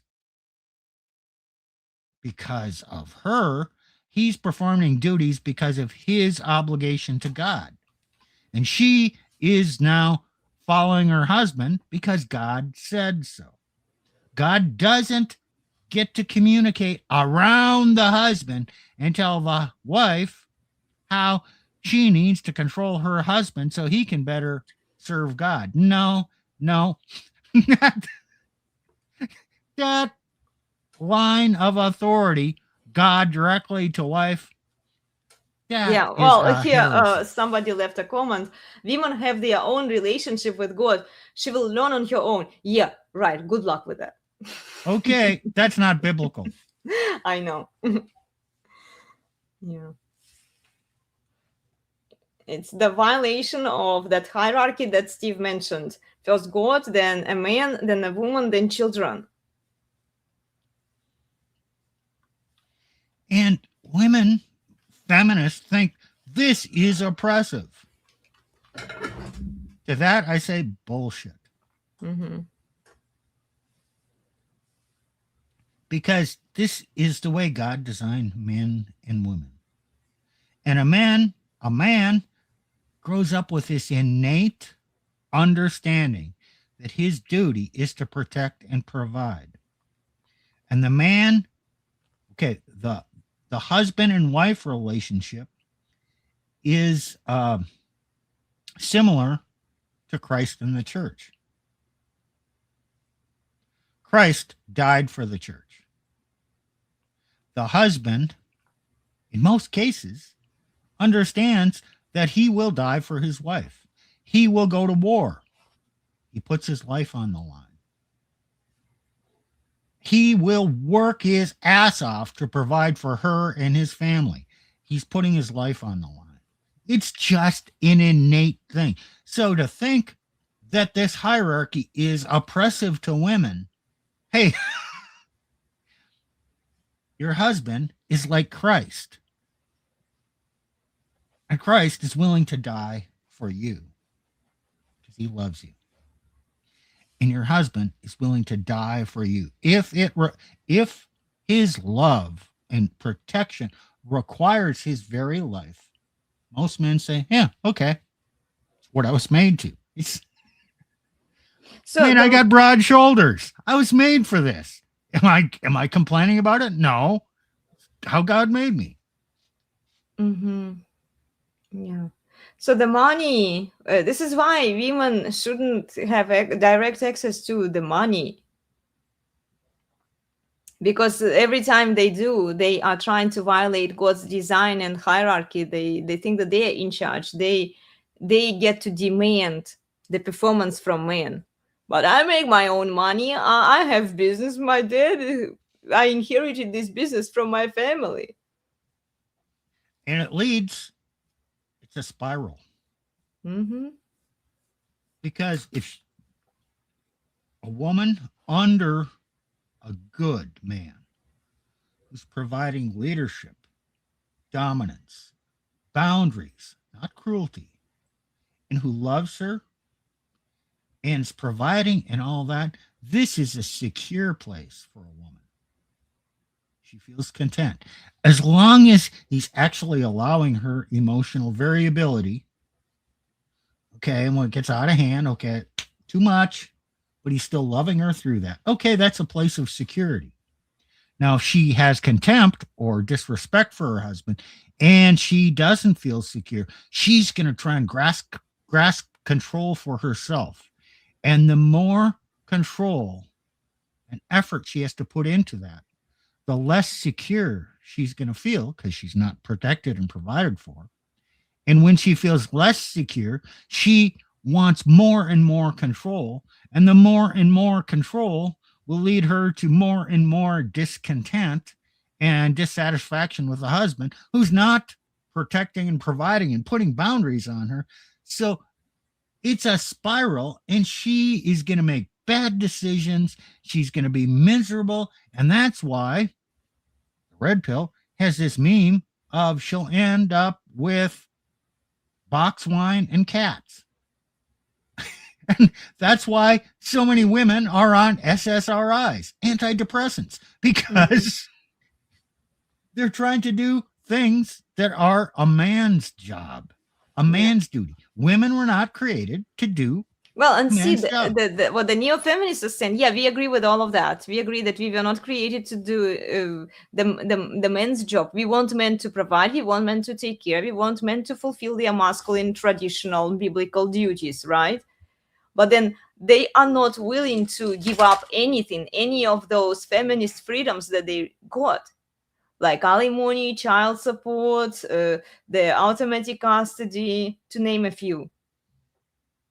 They're not willing to give up their careers, right? They're not willing even to give up their businesses. Like, okay, you want a man to provide for you, then why do you own business?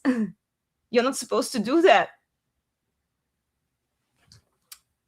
And this is why I made that point at the beginning, that if she owns business and if she wants to be a stay-at-home mom, she can't have a cake and eat it too. She has to prioritize what's more important. She can't do both. Or is the list you have done, is it for secular people or is it for Christian people? I think it could be for both because it's the same law for both for secular people and Okay, well, for religious people. let's add one for Christian Okay. women. She has to publicly display her submission weekly. Oh, they already do it, Steve. What are you saying? They need to virtue signal more? No, not virtue signal. They are already using social media to No, show how not social awesome they media. are. Okay. Now, for Christian people, I assume you're going to church. She must wear a head covering in church. It's not optional. And yes, she's going to be maybe the only woman in there wearing a head covering. She is publicly displaying her submission to God and to her husband. The head covering. Oh, and then other women are going to criticize her. Oh, they're going to talk about her. Dip, dip, dip, dip, dip, dip, dip. Okay, now this also demonstrates that she is more concerned about what her husband thinks of her than what the old biddies think about her. She is willing to show her humility in public. The head covering is showing her humility before God. And the husband, he doesn't have his head covered because he is standing before God as the protector and provider. So he's demonstrating his role. This is highly symbolic. But the symbolism and the act of doing something, it can make a big difference. Now, have you ever seen a woman in front of the church reading the gospel, preaching, or in the Catholic Church, giving out the Eucharist? Have you ever seen any of those women wearing head coverings? No. Have you ever seen a woman in a leadership role wearing a head covering? Okay, there's something profound about this. Yes, and women are not even supposed to preach the Bible publicly on social media. And you don't have to worry. You don't have to worry about that. If you teach her, you wear a head covering. Now, acting. Well, they can act upon it, Steve. They can put a head covering. The fact that they are allowed to preach and teach in church, this is wrong. Yes, you're missing the point. We recently went to a church where a woman was reading the Bible. Yes, she's a rebellious woman. The point is, you don't care about those women. Men don't care about. Forget about that. Nothing you can do about that. Your woman should wear a head covering. And if you get your woman to wear a head covering, she's not going to be gallivanting around up in front of people. She might. You will see those rebellious women will start putting a head covering just to prove that they are better than Okay, until that happens, I will believe it's not going to happen. What do they do with they will not do it. It's Bible? It's completely out of character. Yeah, I know, Steve, but analyze female behavior. What they do, they realize that, okay, men say this, okay, they say this is what they want. They want us to wear head cover. Let's just put lipstick on a pig. We will start reading Bible in decollete, big boobs falling out of our chest, the lace straps and everything. Let me just read the Bible for you guys, okay? And then... okay. Have you ever seen a woman wearing head covering coming to church and showing cleavage? I haven't personally, but I won't be I'm surprised. saying I it won't be doesn't surprised to happen. see And it. so your argument, well, it could happen. Okay. Until I see an example of it Yes, happening, I'm going to I. assume that the head covering, the act of her putting that on, basically prevents it. And if she wants to Compulsion. behave like those other So women, you're the saying that first if she thing, just okay, if she just the puts a first head thing she's going covering, to do is what? okay, let's say more men start talking about, ladies, you need to wear head covering. Ladies, wear head covering in church. They will start adjusting those things slowly over time as they get more desperate. Okay, this is social adaptation. We've seen it happen before with the Tread Wife LARP, church ladies, gurus on social media. They are doing it. They are doing exactly Okay. what you tell them to do. Okay, they will put the head covering on. They will still preach the Bible publicly. They will do No, all of those things. no, Mhm. no, they will not. What if they want to preach if they want to get up and preach or read or get up in front of a group, what will be the first thing they do? Take off the covering. Yes. I'll be curious to see how it plays out, honestly. Hey, I don't you know know. We're what? just speculating here, guys. We are speculating. Hmm. We've never seen a woman assume a leadership role while wearing a head covering. Well, maybe in the Muslim world, that I it's like, have proof, actually. I've seen it on social media. There were women who were wearing floral dresses and they had head covering and they were still preaching, and she was like, oh, brothers and sisters. In fact, I remember I sent that video to you guys. I shared it in my stories a long time ago on she was Instagram. a Christian woman or a Muslim woman? She was a Christian woman, and there are other examples like that. She was just the only one that I remember. She was blonde, she had her head covering, and she was preaching Bible just like any other neo-feminists on Twitter or elsewhere, preaching Bible, quoting Bible for us. Yes, all they do, Okay. they adjust one visual, superficial thing that you want them to adjust. You think that just because they wear head covering, they will not they won't have the power to preside. No, the law has empowered them. You can't take it Let me away point from something them. out here. Let's assume I'm right, generally right. And Elena came up with, well, I saw one example of it didn't work. Therefore, does that cancel out my point of what is generally true? No, it doesn't. It's still generally true. Doesn't mean it's 100% true.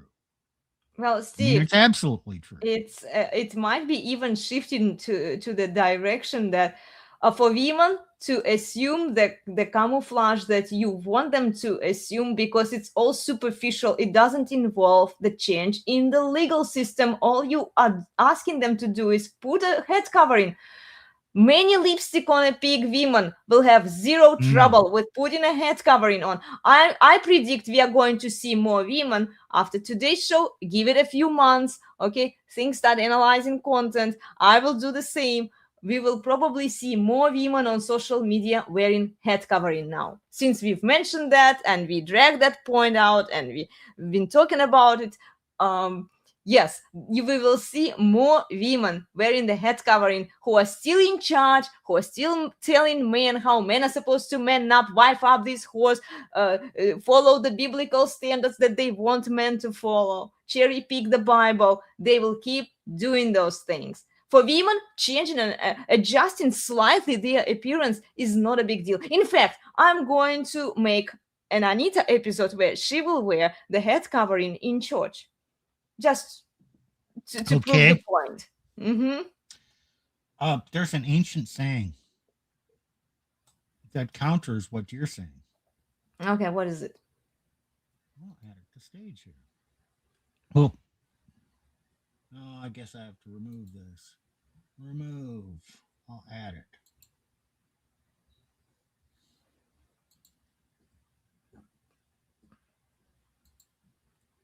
Sure.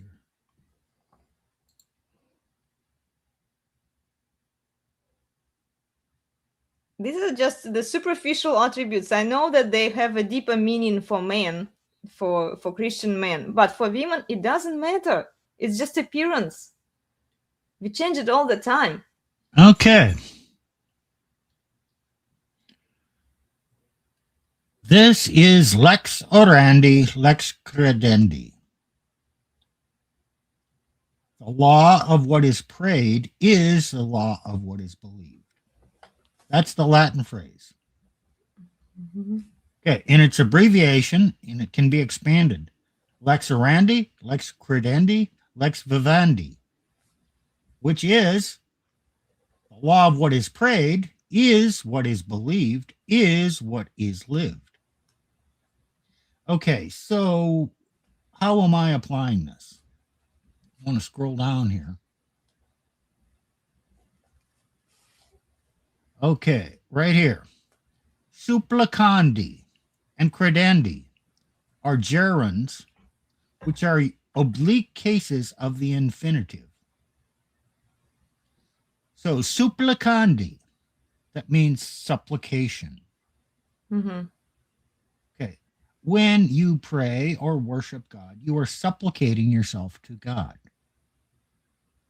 So if the way you pray, worship, supplicate yourself to God or to your husband,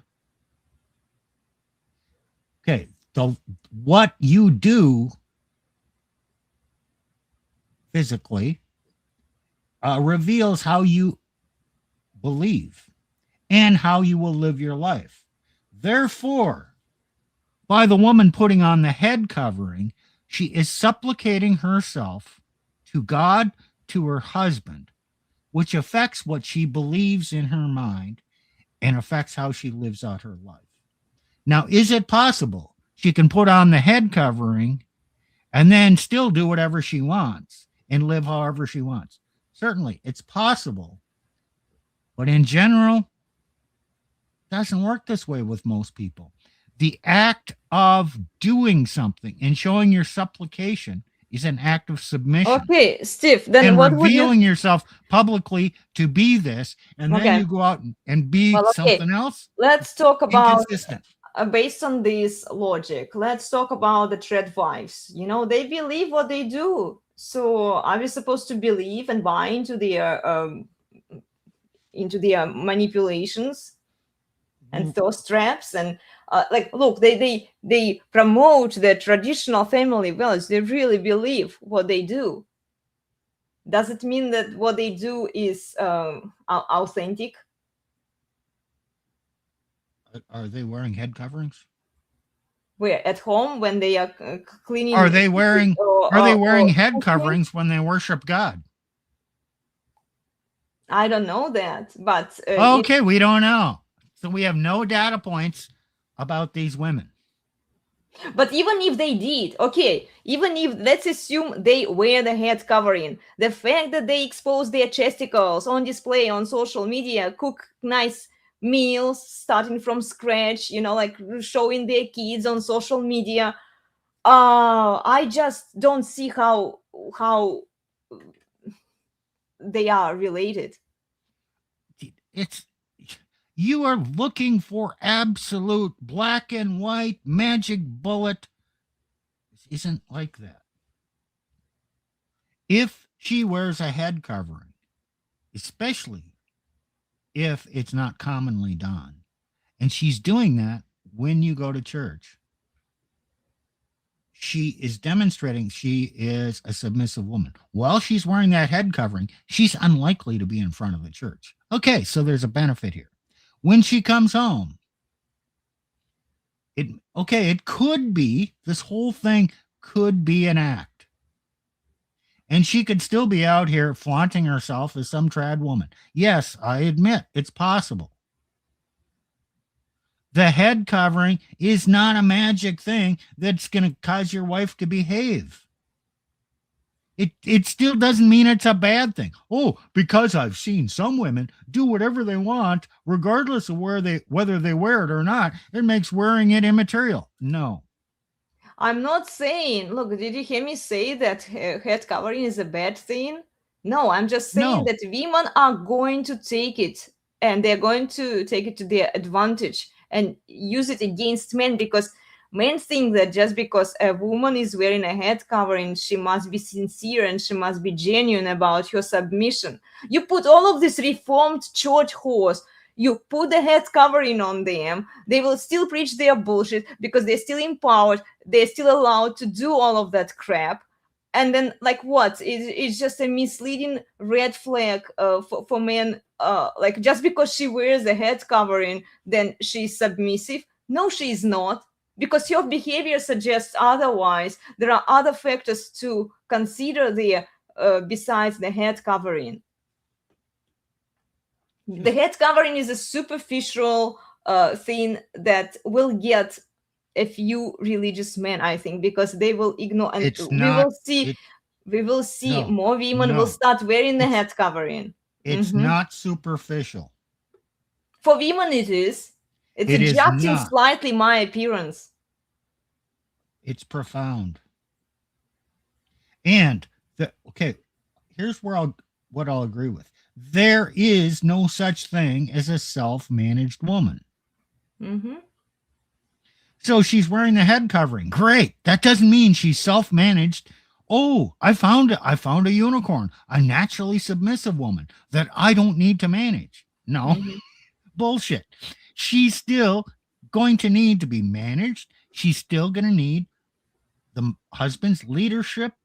She's still going to need boundaries. She's going to need the husband to be a dominant, benevolent man, to be the leader. And if he thinks just because she's wearing a head covering, he found the unicorn and he can just sit back in his easy chair and relax, it doesn't work that way. Exactly. Yeah. So he needs to correct her behavior if she starts stepping out of line. But he needs to give her a hug for when she behaves properly too. Yeah. Just because she adjusts a few things, even according to the Bible, women will use and twist it and take it to their own benefit. Especially as we are headed into crisis, there will be more desperate women. They will start implementing some of these visual, superficial suggestions. They will always do superficial visual first. And then when that doesn't work, they have to get really desperate before they will want to give up, before they will want to consider this agreement that we talked. No, that one. Okay. Previously. Yeah. Before they can even consider that. But we are still far away from that. Yeah, a lot of women, they don't experience the pain yet. They still think that they can camouflage, they can adjust a few superficial things. This is why when we talk about their appearance, and look, they are dressing, a lot of women, they are dressing up pretty modestly, just to hide who they are, and because it appeals to men. A lot of traditional men are talking about, like, well, you don't dress like a whore, right? Okay, so what's the first thing that she adjusts? Well, I'm going to buy a floral sunflower dress, put it on, because it's not that revealing, right? The next thing you will see them is removing their fake nails, fake eyelashes, and hula hoop earrings. We've seen it happens even to these reformed 304s that are in church. Then what else will they do? Modest makeup, like the superficial things. They will even put a head covering on. I'm telling you guys. Yes. For women, it's insignificant. It's just a minor detail that they can include into their appearance. Are you telling me that women are manipulative and will use any means they can think of to manipulate men? Oh, yes. Well, you don't think so? I do think so. So, guys, that's why you have to remain vigilant. That's why you have to have boundaries and why you have to be in control. And you have to sometimes discipline your wife to say, no, we're not doing that. I love you, but no, you're not doing that. Mm-hmm. And don't ever think you got a self-managed woman. Yeah. Yeah. Okay. Somebody left a comment here. Christian conservatives are a dangerous bunch. Well, they allow women to get away with all of the bullshit. Yeah. They are simping for these women who slightly adjust things. The Now, women like Lily Phillips or Nola, well, let's just jump into the saint water and then pretend like nothing has happened. Our past doesn't matter. Yeah. so my question here is this comment mean that you and I are a dangerous bunch because we're conservative Christians, or we're not conservative Christians? We're talking about this stuff that conservative Christians are uncomfortable talking about. Well, I think this is the second, but I'm not sure. Yeah, please specify. Okay. Yeah, what are you accusing us of something, or yeah? It could go either way, but Yeah. what I'll take it the latter way. Conservative Christians, we've talked about it many times. It's a LARP. It is a LARP. Yeah, It's a live action role play. playing. And we've said the trad wives, it's a mask. It's a cosplay. Mm-hmm. It's a LARP. It's if it's not in their genuine intentions and behavior doesn't match, and they're putting on this facade, this mask of how you want to see them, that's female manipulation. It is female manipulation. The next She'd one rather will be seen as good rather Yeah. than actually be good. being good. Exactly.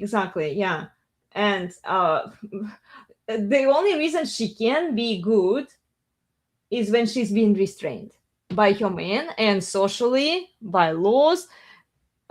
Look, not all men are going to be capable of restraining their women. Most men are not dominant men. They need the laws to change in their favor so that they can impose some restraint and boundary. And in fact, women would have more respect for these men if that happened, if the laws actually changed in men's favor. Right now, when women are allowed to do whatever they want to do, they have zero respect for men, and they get away with whatever bullshit they want. The laws will not change to make it easier for men. Oh, of course not. The laws will change in response to societal changes. Mm-hmm.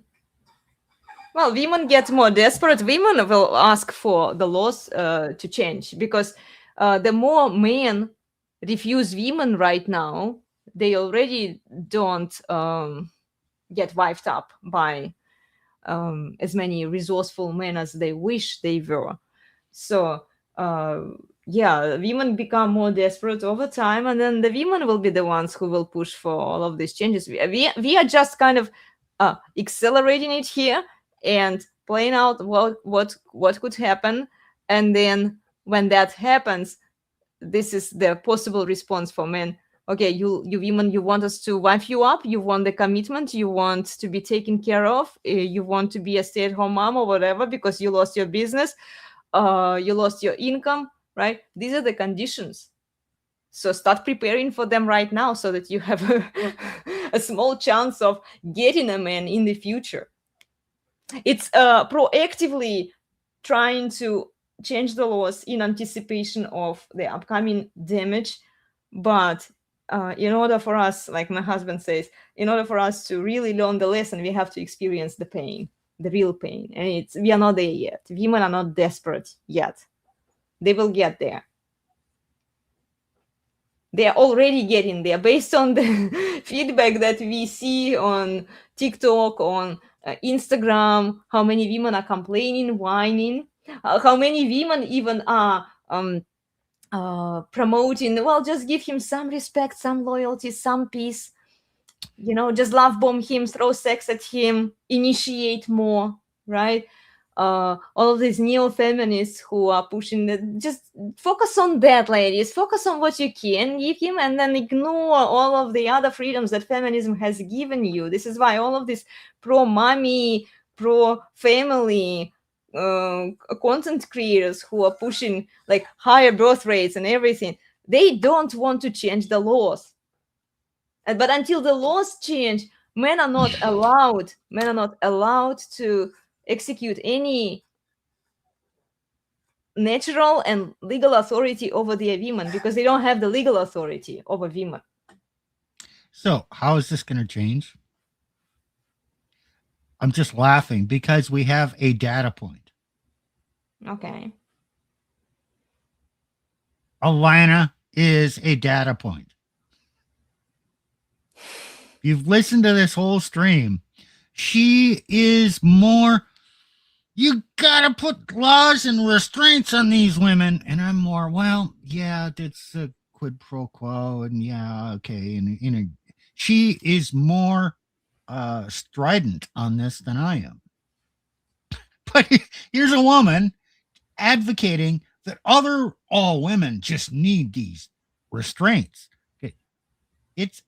And if you watch YouTube, okay, I don't know that other women are as strident and opinionated as Elena, but a lot of women are moving in this direction. Yes, they are. They are asking. And when women are desperate, they are going to buy into this message, and they're going to say, please, please restrain us. In fact, I've heard some say these whole protests in Minneapolis are women going out and protesting because, those dominant icemen might put me in my place. There's some unconscious desire. Yeah, they want to be dominated. Is it true? I don't know. But their behavior suggests, okay, when we look at how kids behave, and women are not that different from kids in terms of behavioral patterns, they try to push how much they can get away with, and then when a parent comes in and says, no, here is the boundary, you can't do this, you can't get away with it. And this is what women are doing. They, by going on protests, they are asking men to come and take that power away from them, restrain them physically. We've seen Donovan Sharp used to do live streams. I don't know if he does them in that mode that he used to do them.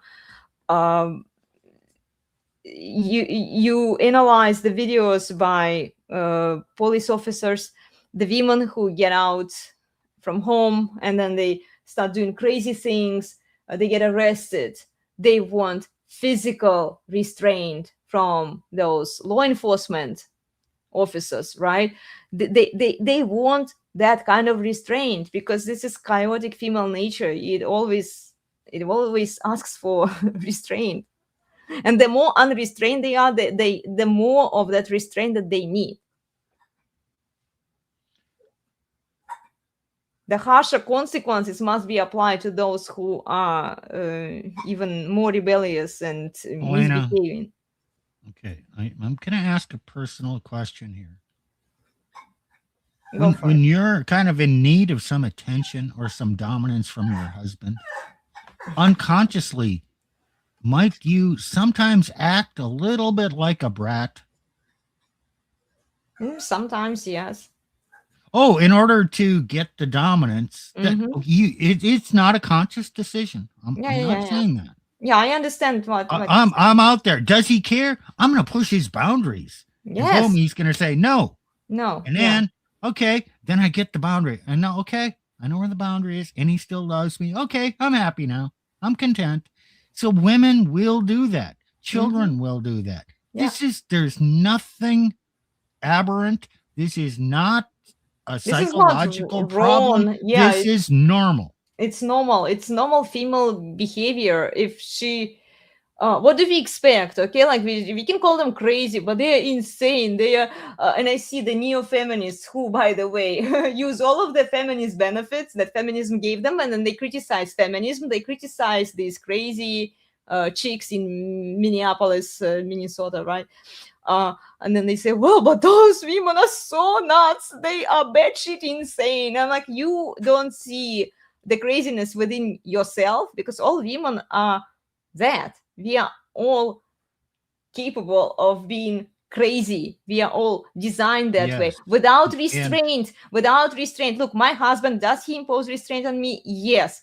Is it as much as those women will need in Minneapolis? Probably no. It depends. But okay, like let it me depends on what I do, you know. If I don't humiliate him and embarrass him like publicly, he doesn't need to execute that much restraint on me, because I understand that that kind of behavior is not appropriate, right? But right, but it still mild needs to be there. mild restraint then does the job. Mm-hmm. Now, Nick and I have some similar experiences. We were both physically abused by our wives. And because they were just batshit crazy. I mean, my first wife was arrested for assaulting me, scratching me, hitting me, knocked my glasses off. I wore glasses at the time. It was bad. The amount of restraint that I would have had to use to control that woman was way beyond what is legal. Nick has similar stories about his wife was batshit crazy, out of her mind, doing shit. I mean, crazy shit. Shit like you see these out of control women. Yes, a woman in a marriage can get that out of control. Mm-hmm. And at that point, the amount of restraint that a man would have to use on her is so excessive that it Most just men, cannot be done. it's not legal. It's not legal. It's That not kind of legal. spanking But that she will require. I understand. Do you remember the taming of the shrew? We actually did an episode. yes, We did a live stream on it. How did Petruccio restrain Katarina? Well, he used all kinds of tactics, and he tried them. And you know, back then, when it was still possible for a husband to do, you know, so what would she do? Like, she would run away, and then she would have bad reputation for like ruining her own family, right? No, she had to live through it, and because of that, he was able to beat that toxic attitude out of her. Like, literally, like physical restraint, emotional, financial, even food. He didn't he was keeping her hungry sometimes. so at the end of that story, was she better behaved? Yes, she Was was a she great more compliant content? woman. Was She she was more more content. content? Yes, she was. Well, so it actually was for her benefit. It was. Yes. It turned out great. Okay, well, is that reality or is that fantasy? Like in terms of like a practical application of this whole thing, the restraint. If men or- were allowed to use the restraint required, no, I would it think make this the is, world a better place? I think this is reality. I think that a lot of women would be in a far better place when their men were restraining them, and men in general, even social restraint. So in the case of Petruccio and Caterina, during the times that William Shakespeare wrote this comedy, right? There were social restraints. There were moral principles imposed, shared common moral principles that were executed upon, that people were following. So if she misbehaved in some way, like, yes, she was a rebellious, contentious woman before she married Petruccio, right? But even during the marriage, but what other options did she have? There were no other options given to her. Nobody else agreed to wife her up. And even then, he agreed to wife her up because of her dowry. Traditional setup worked out great for her and for him in the long term. Yeah, she was a handful, but in the end, he made her the woman that he wanted her to be. He made her a better woman. He made her a better person.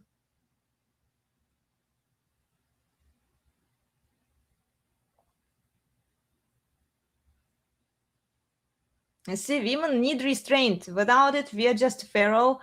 I don't know where I would be if my husband wasn't around restraining me, honestly.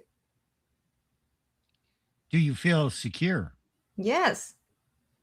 Because I know that if he Okay. restrains me, he cares for me, he loves me, he does it because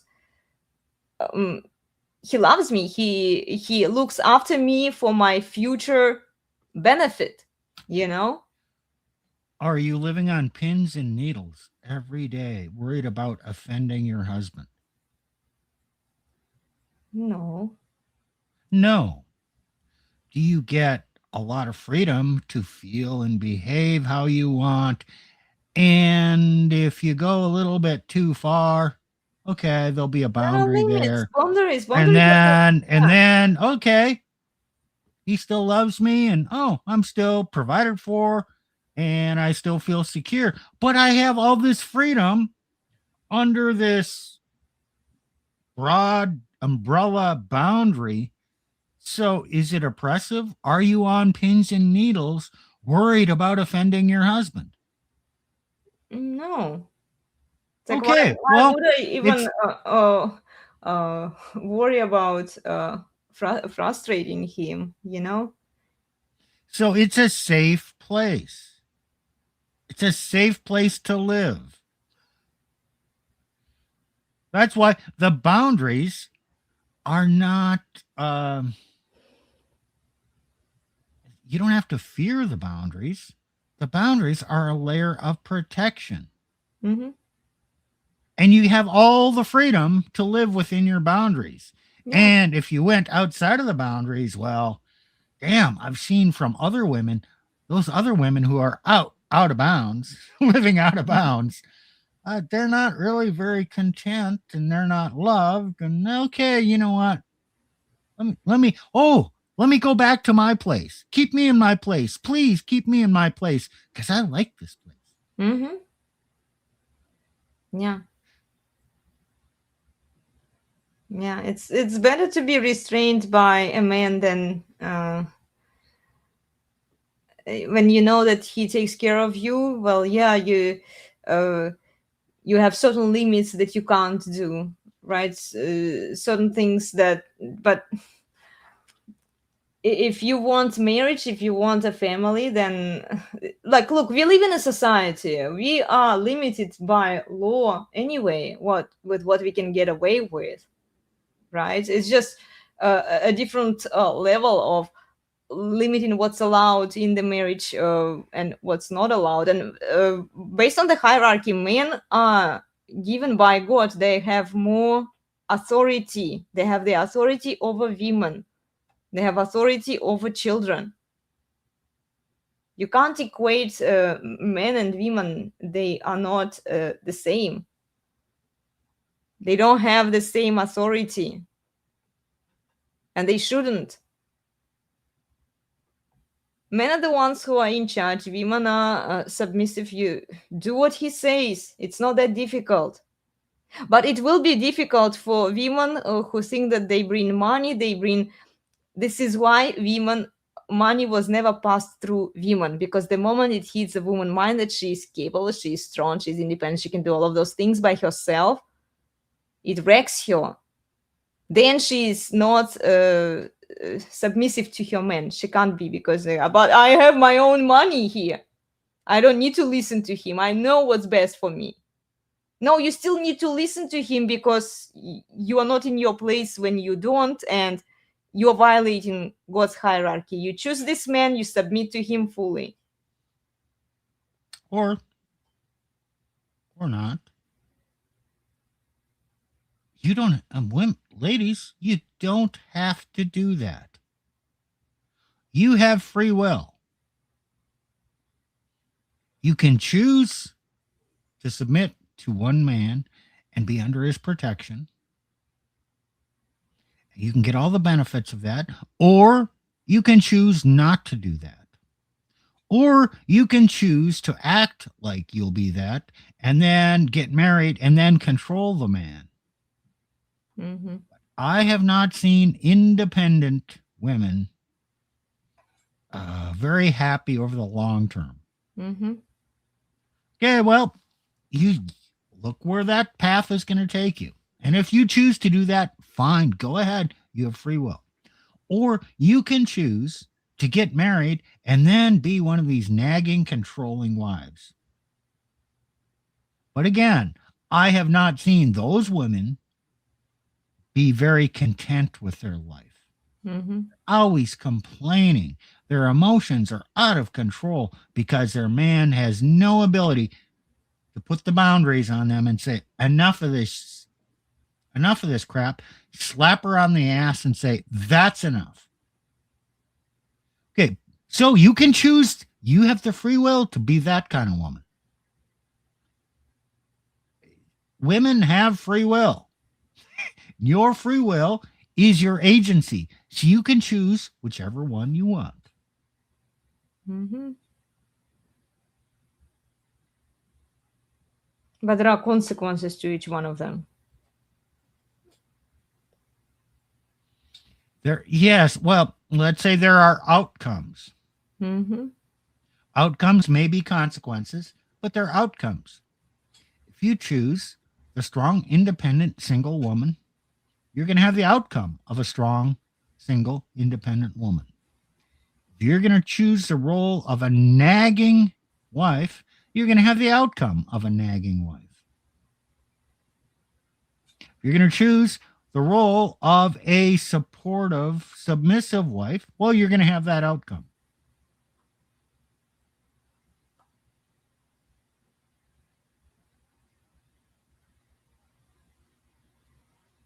But there are no guarantees in life. Men don't have any guarantees of outcome. Women don't have any guarantees of outcome. Mm-hmm. There are probabilities. Just because you don't get the outcome that you desired, okay, well, sorry to inform you, life isn't fair. Mm-hmm. You can do all the right things, and it still didn't work out the way you hoped it would. Okay, well, that's life. Yeah. Yeah, nothing is a guarantee. Yeah, but in general, if women want marriage, commitment, and children from men, these are your conditions, ladies. What are you willing to give up to get what you want? Why should men wife you up? Why should men give you children when the law is not on their side? And I don't care. You can pretend, you can act, you can adjust a few things. You can even wear this head covering in church. None of that matters. Nothing is going to change reality for men. And for you too, unless the laws change. No, wrong. I disagree. Why? Because a man creates the reality in his relationship. Okay. He doesn't create the guarantee of the outcome, but he creates the reality. And if he sets the boundaries and the way they behave, again, what was it? Gotta pull up that lex supplicandi, the rule of supplication, the rule of prayer, the rule of how you're doing things, leads to the rule of belief. Okay, her mind will coincide with what she's doing, and then that will coincide with how she's living. So if you understand this, this is like a key to your happiness. To men, Mm-hmm. you set the reality. A red pill term? What's a red pill term for this, Elena? What you said, the reality, the mental point of origin, or I don't know what are you Oh, talking. yeah. Okay. Frame control. Frame control. Yeah. Red Pill talks about frame control. Well, okay. What is frame control here in this example that we gave you today, guys? We gave you the conditions under which you can consider marriage. I mean, not. I'm not going to tell you what you can do. Those are written. Suggestions. It's in your attitude Yeah. and what in your boundaries. Okay. And if you're the strong man who says, "Hey, this is the way it is. Don't care. We're going to apply these principles. I don't care. I don't care. This is how it's going to be. Yes. I am defining this. You can come with me. It's my life's adventure. I would love to have you come along with me on my adventure. Or you don't have to. It's your free will. It's my frame, my life, and I will provide for you well. But no, this is not a negotiation for you to say, well, I want this and I want that. No, okay, I'll listen to that, but here, it's got to abide by the principles. Well, these principles, they are essentially changing law because men the don't wipe up. are in how she behaves towards me right now. Well, right now she can put a mask on to get you, and then she wipes you up, and then she stops behaving that way. So, it's true. That is true. You're giving women credit for being more deceptive than a man is for being perceptive. Well, this is why it's in men's favor to change the laws. It absolutely is, but it won't change. Don't focus on changing the laws. Why not? Why can't we focus as communities so that other men can have? Because it will happen when the time is right. When reality changes, the laws will change to reflect reality. Well, but then for the few men who want to get married, who want a family, why can't we provide? Okay, guys, here are our suggestions. Try to include these points into your prenuptial agreement. At least. Okay, sure. This is the least you can do to protect yourself. Yes. Why can't we say that? We can say that. Oh, okay. And we can also say the prenuptial agreement is no guarantee. First of all, if you don't practice frame control, the prenuptial agreement loses effectiveness. And even if you do practice frame control and she changes her mind and you're in certain states, the prenup could be thrown out. Could be. Yeah.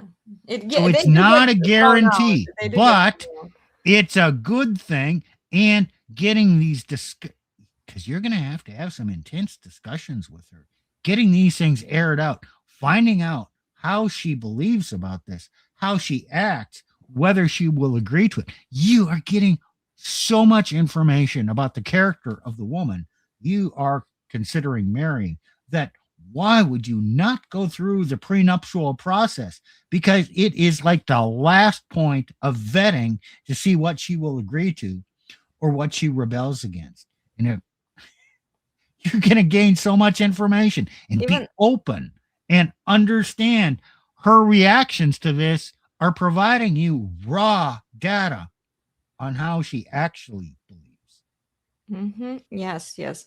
And also for most men, it's just safer to stay away from marriage and wait until women become more desperate. This is actually something that would have a higher impact, higher societal impact if men don't deal with women, do what the MGTOW guys and the black pill guys are doing. Stay away from marriage, don't deal with them. Maybe watch porn, it's available for free, right? So that women become more and more desperate. And then they will start pushing the law change because it's unavoidable. It's coming, guys. Well, we need to close this out. Yeah. So this prenuptial agreement is for those who, despite all of the evidence against marriage and kids, still want to get married. These are the things for you guys to consider and think about. I don't recommend marriage personally, but I'm a woman, so take it with a grain of salt. I'm observing female behavior. I analyze laws, how they are designed against men. Even if you have prenuptial agreement, it's not a guarantee. So why would you risk it? And then if you have kids, it will complicate everything even more. So what do men get out of it? They don't get, right now, they don't get automatic custody. And this prenuptial agreement, by the way, what we propose, like Steve said, it's not a guarantee because it's also the case law. What does the law support? What do the judges assign? Okay, 70% of custody still goes to the woman. She wins. And then you are left without the legacy of your kids. So it's your choice. It's your choice. I highly encourage you not to get married and having kids right now. I don't think it's a smart decision for men, honestly. If I were a man, I would be single and without children. Maybe I would watch porn because it's free and it's available out there. Okay, men are still going to go for women. Well, yeah, true. So, okay, so many will. Guys, what kind of man you want to be? I'm going to say there are two types. There are the men who are willing to spank their women, and the men who are not. And yes, the laws, you can't do that. So if you're that type of man, you're not going to do what's necessary. So part of the vetting process is, how does she react? So if you wait until after you're married to give her a bare ass spanking, maybe that was a bad choice. If you give her that before you're married, she could call the cops and all that. And you're going to have some shit to deal with. But it is nowhere near the shit you're going to have to deal with if you marry the wrong woman. So my advice is give her a bare ass spanking before you get married. You're giving men the idea that they can find a unicorn and marry the right woman. No, I'm not. There are no guarantees. Yeah. What kind of man are you? The man who takes charge and deals with things, or the man who hopes and prays and is all following the rules and I have to be nice to her and then she'll love me. Fuck you. Well, even the men who take charge, there is only so much charge they legally can. No, you know what? I just said it. Do what's necessary. It's not against the law to spank your woman. She will. Well, if she's married, she will deem it as physical abuse. Could, not will. Could. Well, okay, how many men? Now we are talking about It's not okay. There are people. Okay, we live in a wild world. There are the whole BDSM community out there that does this, and they have agreements, and people want it, and it's out there in public now that a lot of women's fantasies are including being dominated and some mild impact play. Okay, this is sexual expression. And our sexual expression is out there. Now she can spin it and she can throw it back at them. Then you go into court and yes, it's like domestic we're having violence. fun. Yeah, I spanked her. Okay, Steve, fun. I have a question. These BDSM communities, do they actually marry women or do they just spank domestic violence is whatever she says it is. Yes. And anti-Semitism is whatever the Jew says it is. Yes. It's undefined. If she wants it, and there are all kinds of women who want it. So there's no. They want it, but do they? I'm not talking controlling her. It's a test. Okay, Steve, I have a question. You haven't answered my question here. Okay. About BDSM community. Are there married couples who are in the BDSM community, and how does it work out for them? If there are any. You know what? I've couples. read about this. I've not participated in the community. Okay. Okay, my second wife, yeah, I spanked her before marriage. We Mhm. played around in that area mildly, nothing severe, nothing in public, nothing in the community with others. We didn't join any clubs. This is very common. Mhm. So this is absolutely practiced in marriages. Oh, 10 years ago, there were two kind of Christian communities taken in hand, and domestic discipline and Christian domestic discipline. And there were forums talking about this. Mhm. And it is the amount of sexual expression that goes on within a marriage. And everybody, no two people are the same. We all have our so-called kinks, things we like. Mhm. Okay, these are all normal. They're very different. They're not the same. A lot of stuff goes on in people's bedrooms. Mhm. So, okay, if she doesn't like any of you taking charge, and you're the kind of guy who thinks you have to take charge, you best find out of that before you're married. Because, oh, yeah, you get your hand slapped. But if you find out after you're married in the divorce, you get enslaved. Ask Nick. Is Nick a slave? Is he an indentured servant?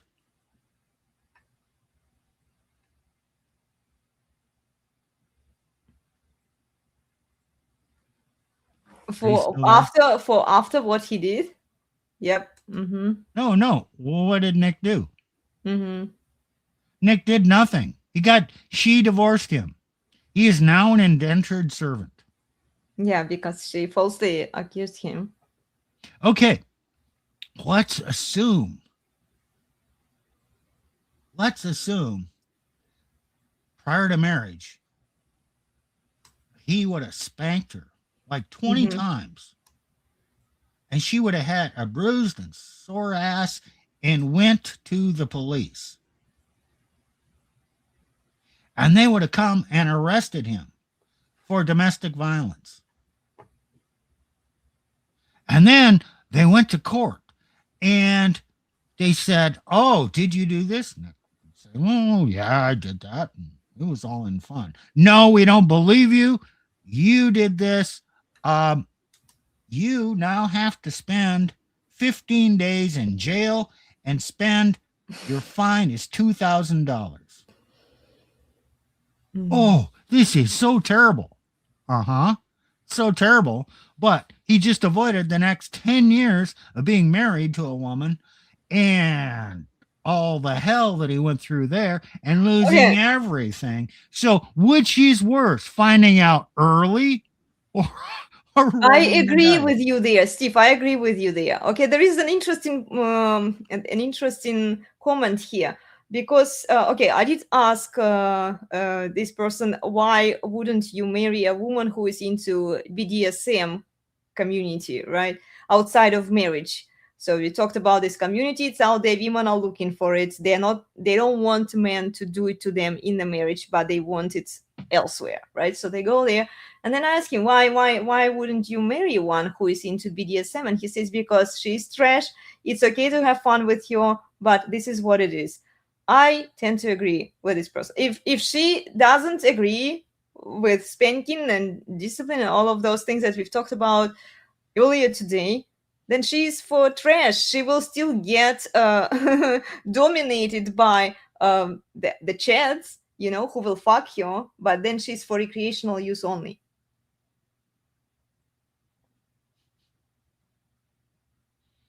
She doesn't want to do it with your husband. Bye. Maybe. I don't agree with the assumptions here.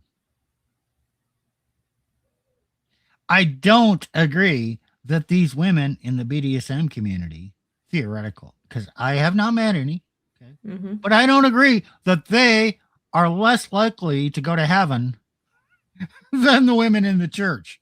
Sorry, I don't agree with that. So what's your point? Like, My point is, you know what? Everybody does what they do. And I cannot judge on mere one data point of superficial things how it's going to work out. I have to judge a person on talking to them and their behavior in discussions and how they react on an ongoing daily basis. If I go into, let's say I go into the BDSM community and find a woman for that intent, what kind of woman am I choosing, selecting? If, on the other hand, I happen to meet a woman in regular life who has inclinations or desires towards that, big deal. Maybe it's too far if she's participating in that. Okay, but if she has those inclinations, fine. If I meet a woman in life who's Christian, but is charismatic and into the type of Christianity that I think is ludicrous, okay, I like her because she's Christian, but I won't consider her because she's Looney Tunes out there. Mm-hmm. A matter of degree.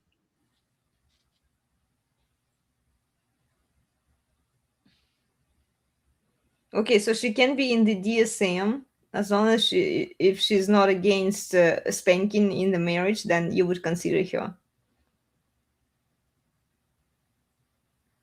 Something like 70+% of women have fantasized. Can't hear you well, Steve. Sorry. Something like 70% of women have fantasized about being spanked. Sure, yeah. Something like 50% or more have fantasized about more, well, being tied up or more stuff. Like 30%, I'm pulling these numbers out, but they're probably not far off, have fantasized about being with another woman. The amount of desires out there blow your mind. So the fact that a woman is into certain thing, it doesn't disqualify you. Men have all kinds of crazy desires too.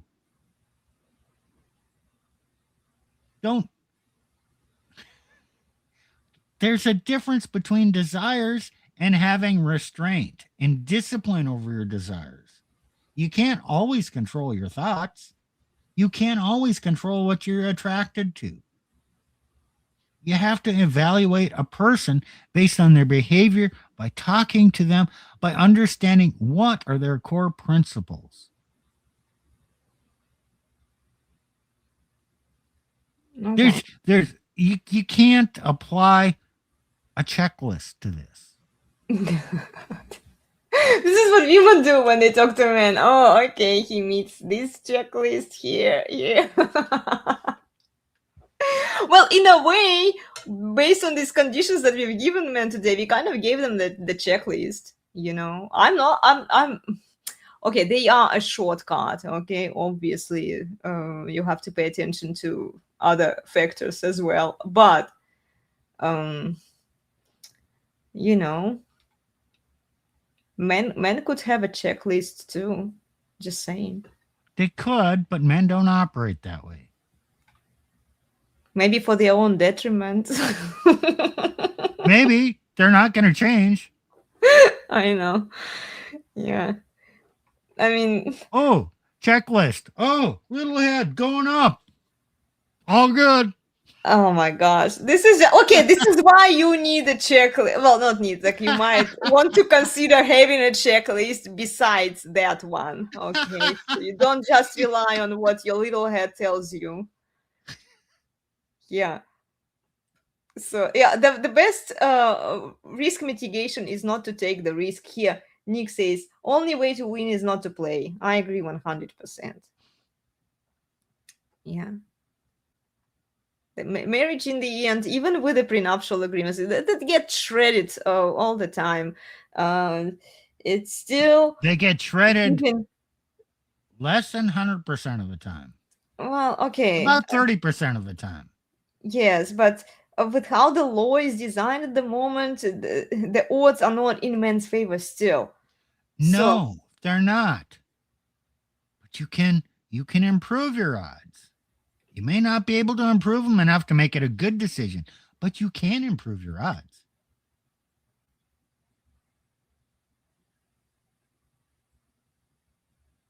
how? By implementing some Well, of the the prenuptial it improves your odds Mm-hmm.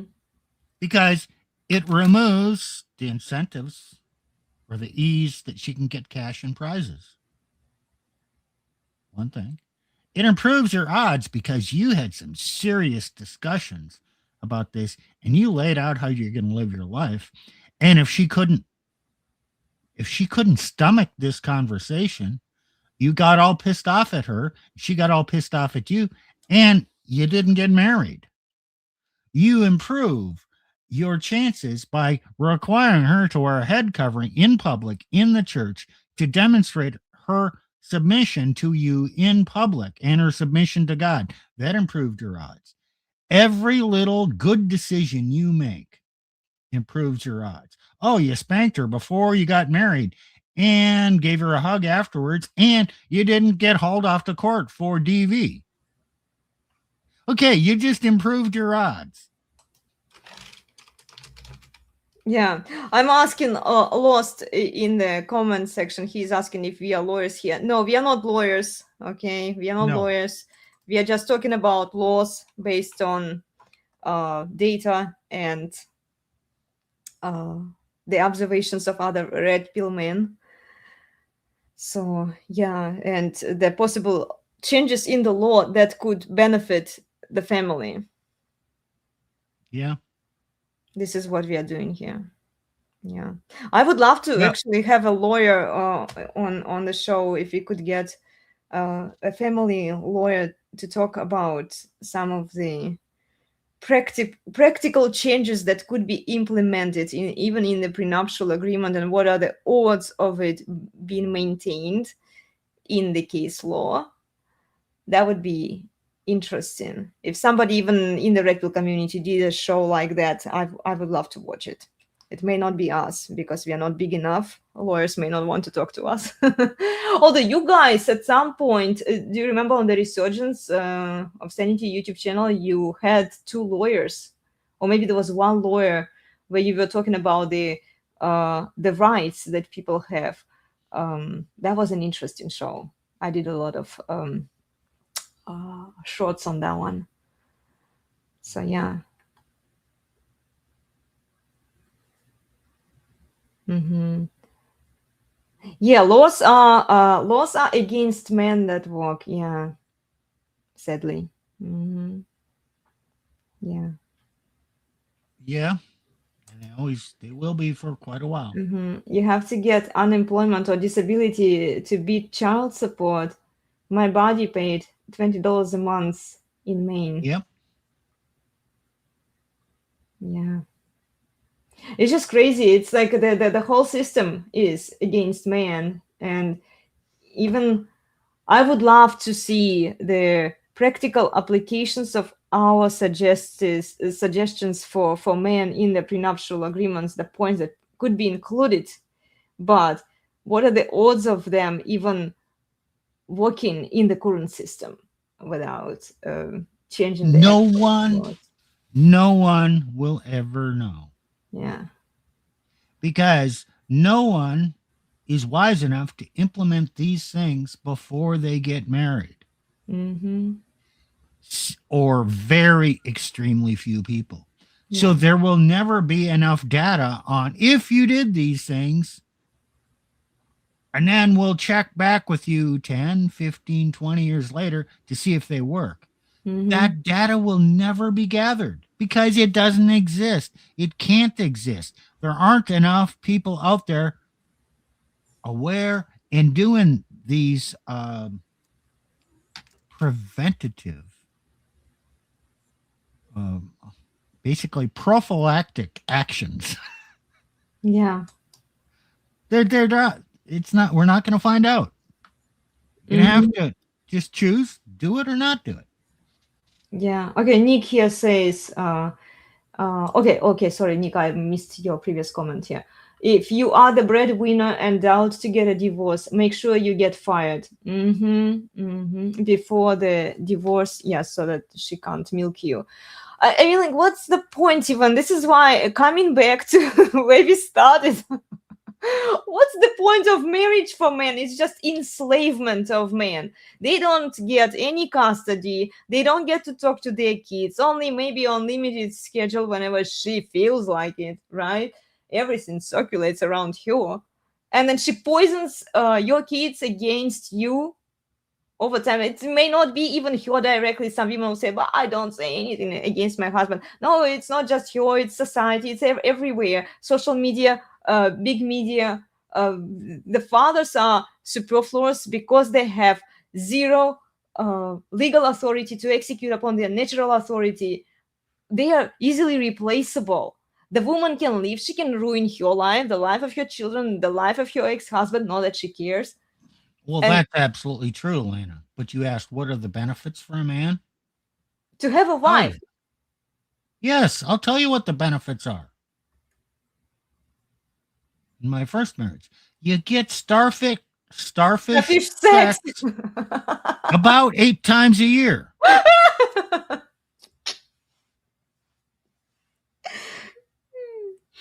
Yeah, congratulations, you won 10 cents in the lottery. How often do you get to see your kids, Steve? What, in the past 20 years? Yeah, 0 times. Gentlemen, learn from the mistakes of other men. Yeah. Why the thread wives, the threadcon LARP, they desperately need men to need marriage. Watch my language here. They need men to need marriage so that they get wiped up, so that they can destroy you later in the divorce court. Take half of your shit, half of what you own, take your kids away from you. And then, like, marriage is such a great deal. I don't see anything great for men there. And because there is nothing great for men, there is nothing great for the patriarch. There will be chaos, disorder, destruction in the family. It's bad for the kids. I'm concerned about the kids' well-being. One of the reasons we don't have kids with my husband is you look around and it's just crazy. The world we live in right now, it's so unstable. Okay, Elena, you gotta kind of bottle it in here. Yes, let's been at it for 3 hours. You got to save some of this passion for the next stream. Okay, yeah, we can do a continuation on this topic. We can talk about the options that men have today if they want a wife and children, what options they have, what they could do. But I mean, my core suggestion is not to get married and not to have kids. Yeah. So yeah. Oh, yes. This is a good one. CPF. Do you remember CPF, Steve? I came up with it. Yes, I know what it means. Cost Do you want me to explain it? Well, explain it, yes. The cost per fuck. Mm-hmm. Your marriage goes bad. And you end up paying child support and alimony, and she gets the house. Okay. All through the marriage, you were providing certain dollars per year, and you got laid a certain number of times per year. Now, you get divorced. The number of fucks is fixed. Mm-hmm. The cost keeps going up. Yes. So retroactively, if you calculate the cost per fuck, it keeps going up for the next 18 years. Yeah. Nick says 8 times a year return on investment fail. Yeah. Here we go. Here is your cost per fuck, guys. Cost per fuck. After divorce. Incrementally going up. Yeah, because you are on the hook for alimony and child support until she finds another sucker, right? Somebody else wipes you off. Depending on the state. Yes. but also, well, in most states, right? We are talking about No, it's whatever's in the agreement. I In- had to pay alimony for 10 years. Oh, 10 years. Okay. Okay. Well, is it, yes, okay, alimony 10 years in Steve's state. Then child support, it's until kids grow up, right?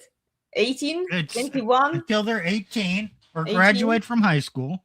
Okay. But in some states, until they're 21 or graduate from college. Wow. Wow. This is brutal, guys. And you don't get to even dictate any terms. You don't get to say how your kids are being raised. She brainwashes them. She poisons them against you. They hate your guts. You're just a mule. You pay for everything. Yep. You're an This is- indentured servant. You're a slave. You are a slave. Marriage is enslavement. And in today's system, marriage equals divorce too, because she is paid to leave you. She is paid to take you to the cleaners, take your kids away from you. You get nothing. Yes. So let's cut this off now. Yes, You still have a lot to say. Let's bring Nick in. And he Mhm. can make more fun of me on the next stream. Yes, yes. We definitely missed Nick today. My husband said that he would pass on this live stream. I was hoping Nick would be here so that we could bounce off more ideas and talk about my fantasy list here. But Please, can we do another stream where I can find out more about Elena's fantasies? you want you want me to come up with another fantasy list? Well, then you have to give me. I'm just trying to do simpy behavior I know. to find out more about your fantasies. My goodness, I'm glad I don't have a lot of Sims on my channel. Like, guys, I say it, $100 per simp. This is the minimum amount we should charge every woman on social media. Then you calculate how many sims she has on social media. She gets charged for it. Seriously. Yes. More sims equals also higher body count, higher probability of higher body count. Just keep that in mind. They do it for a reason. They do it because it works.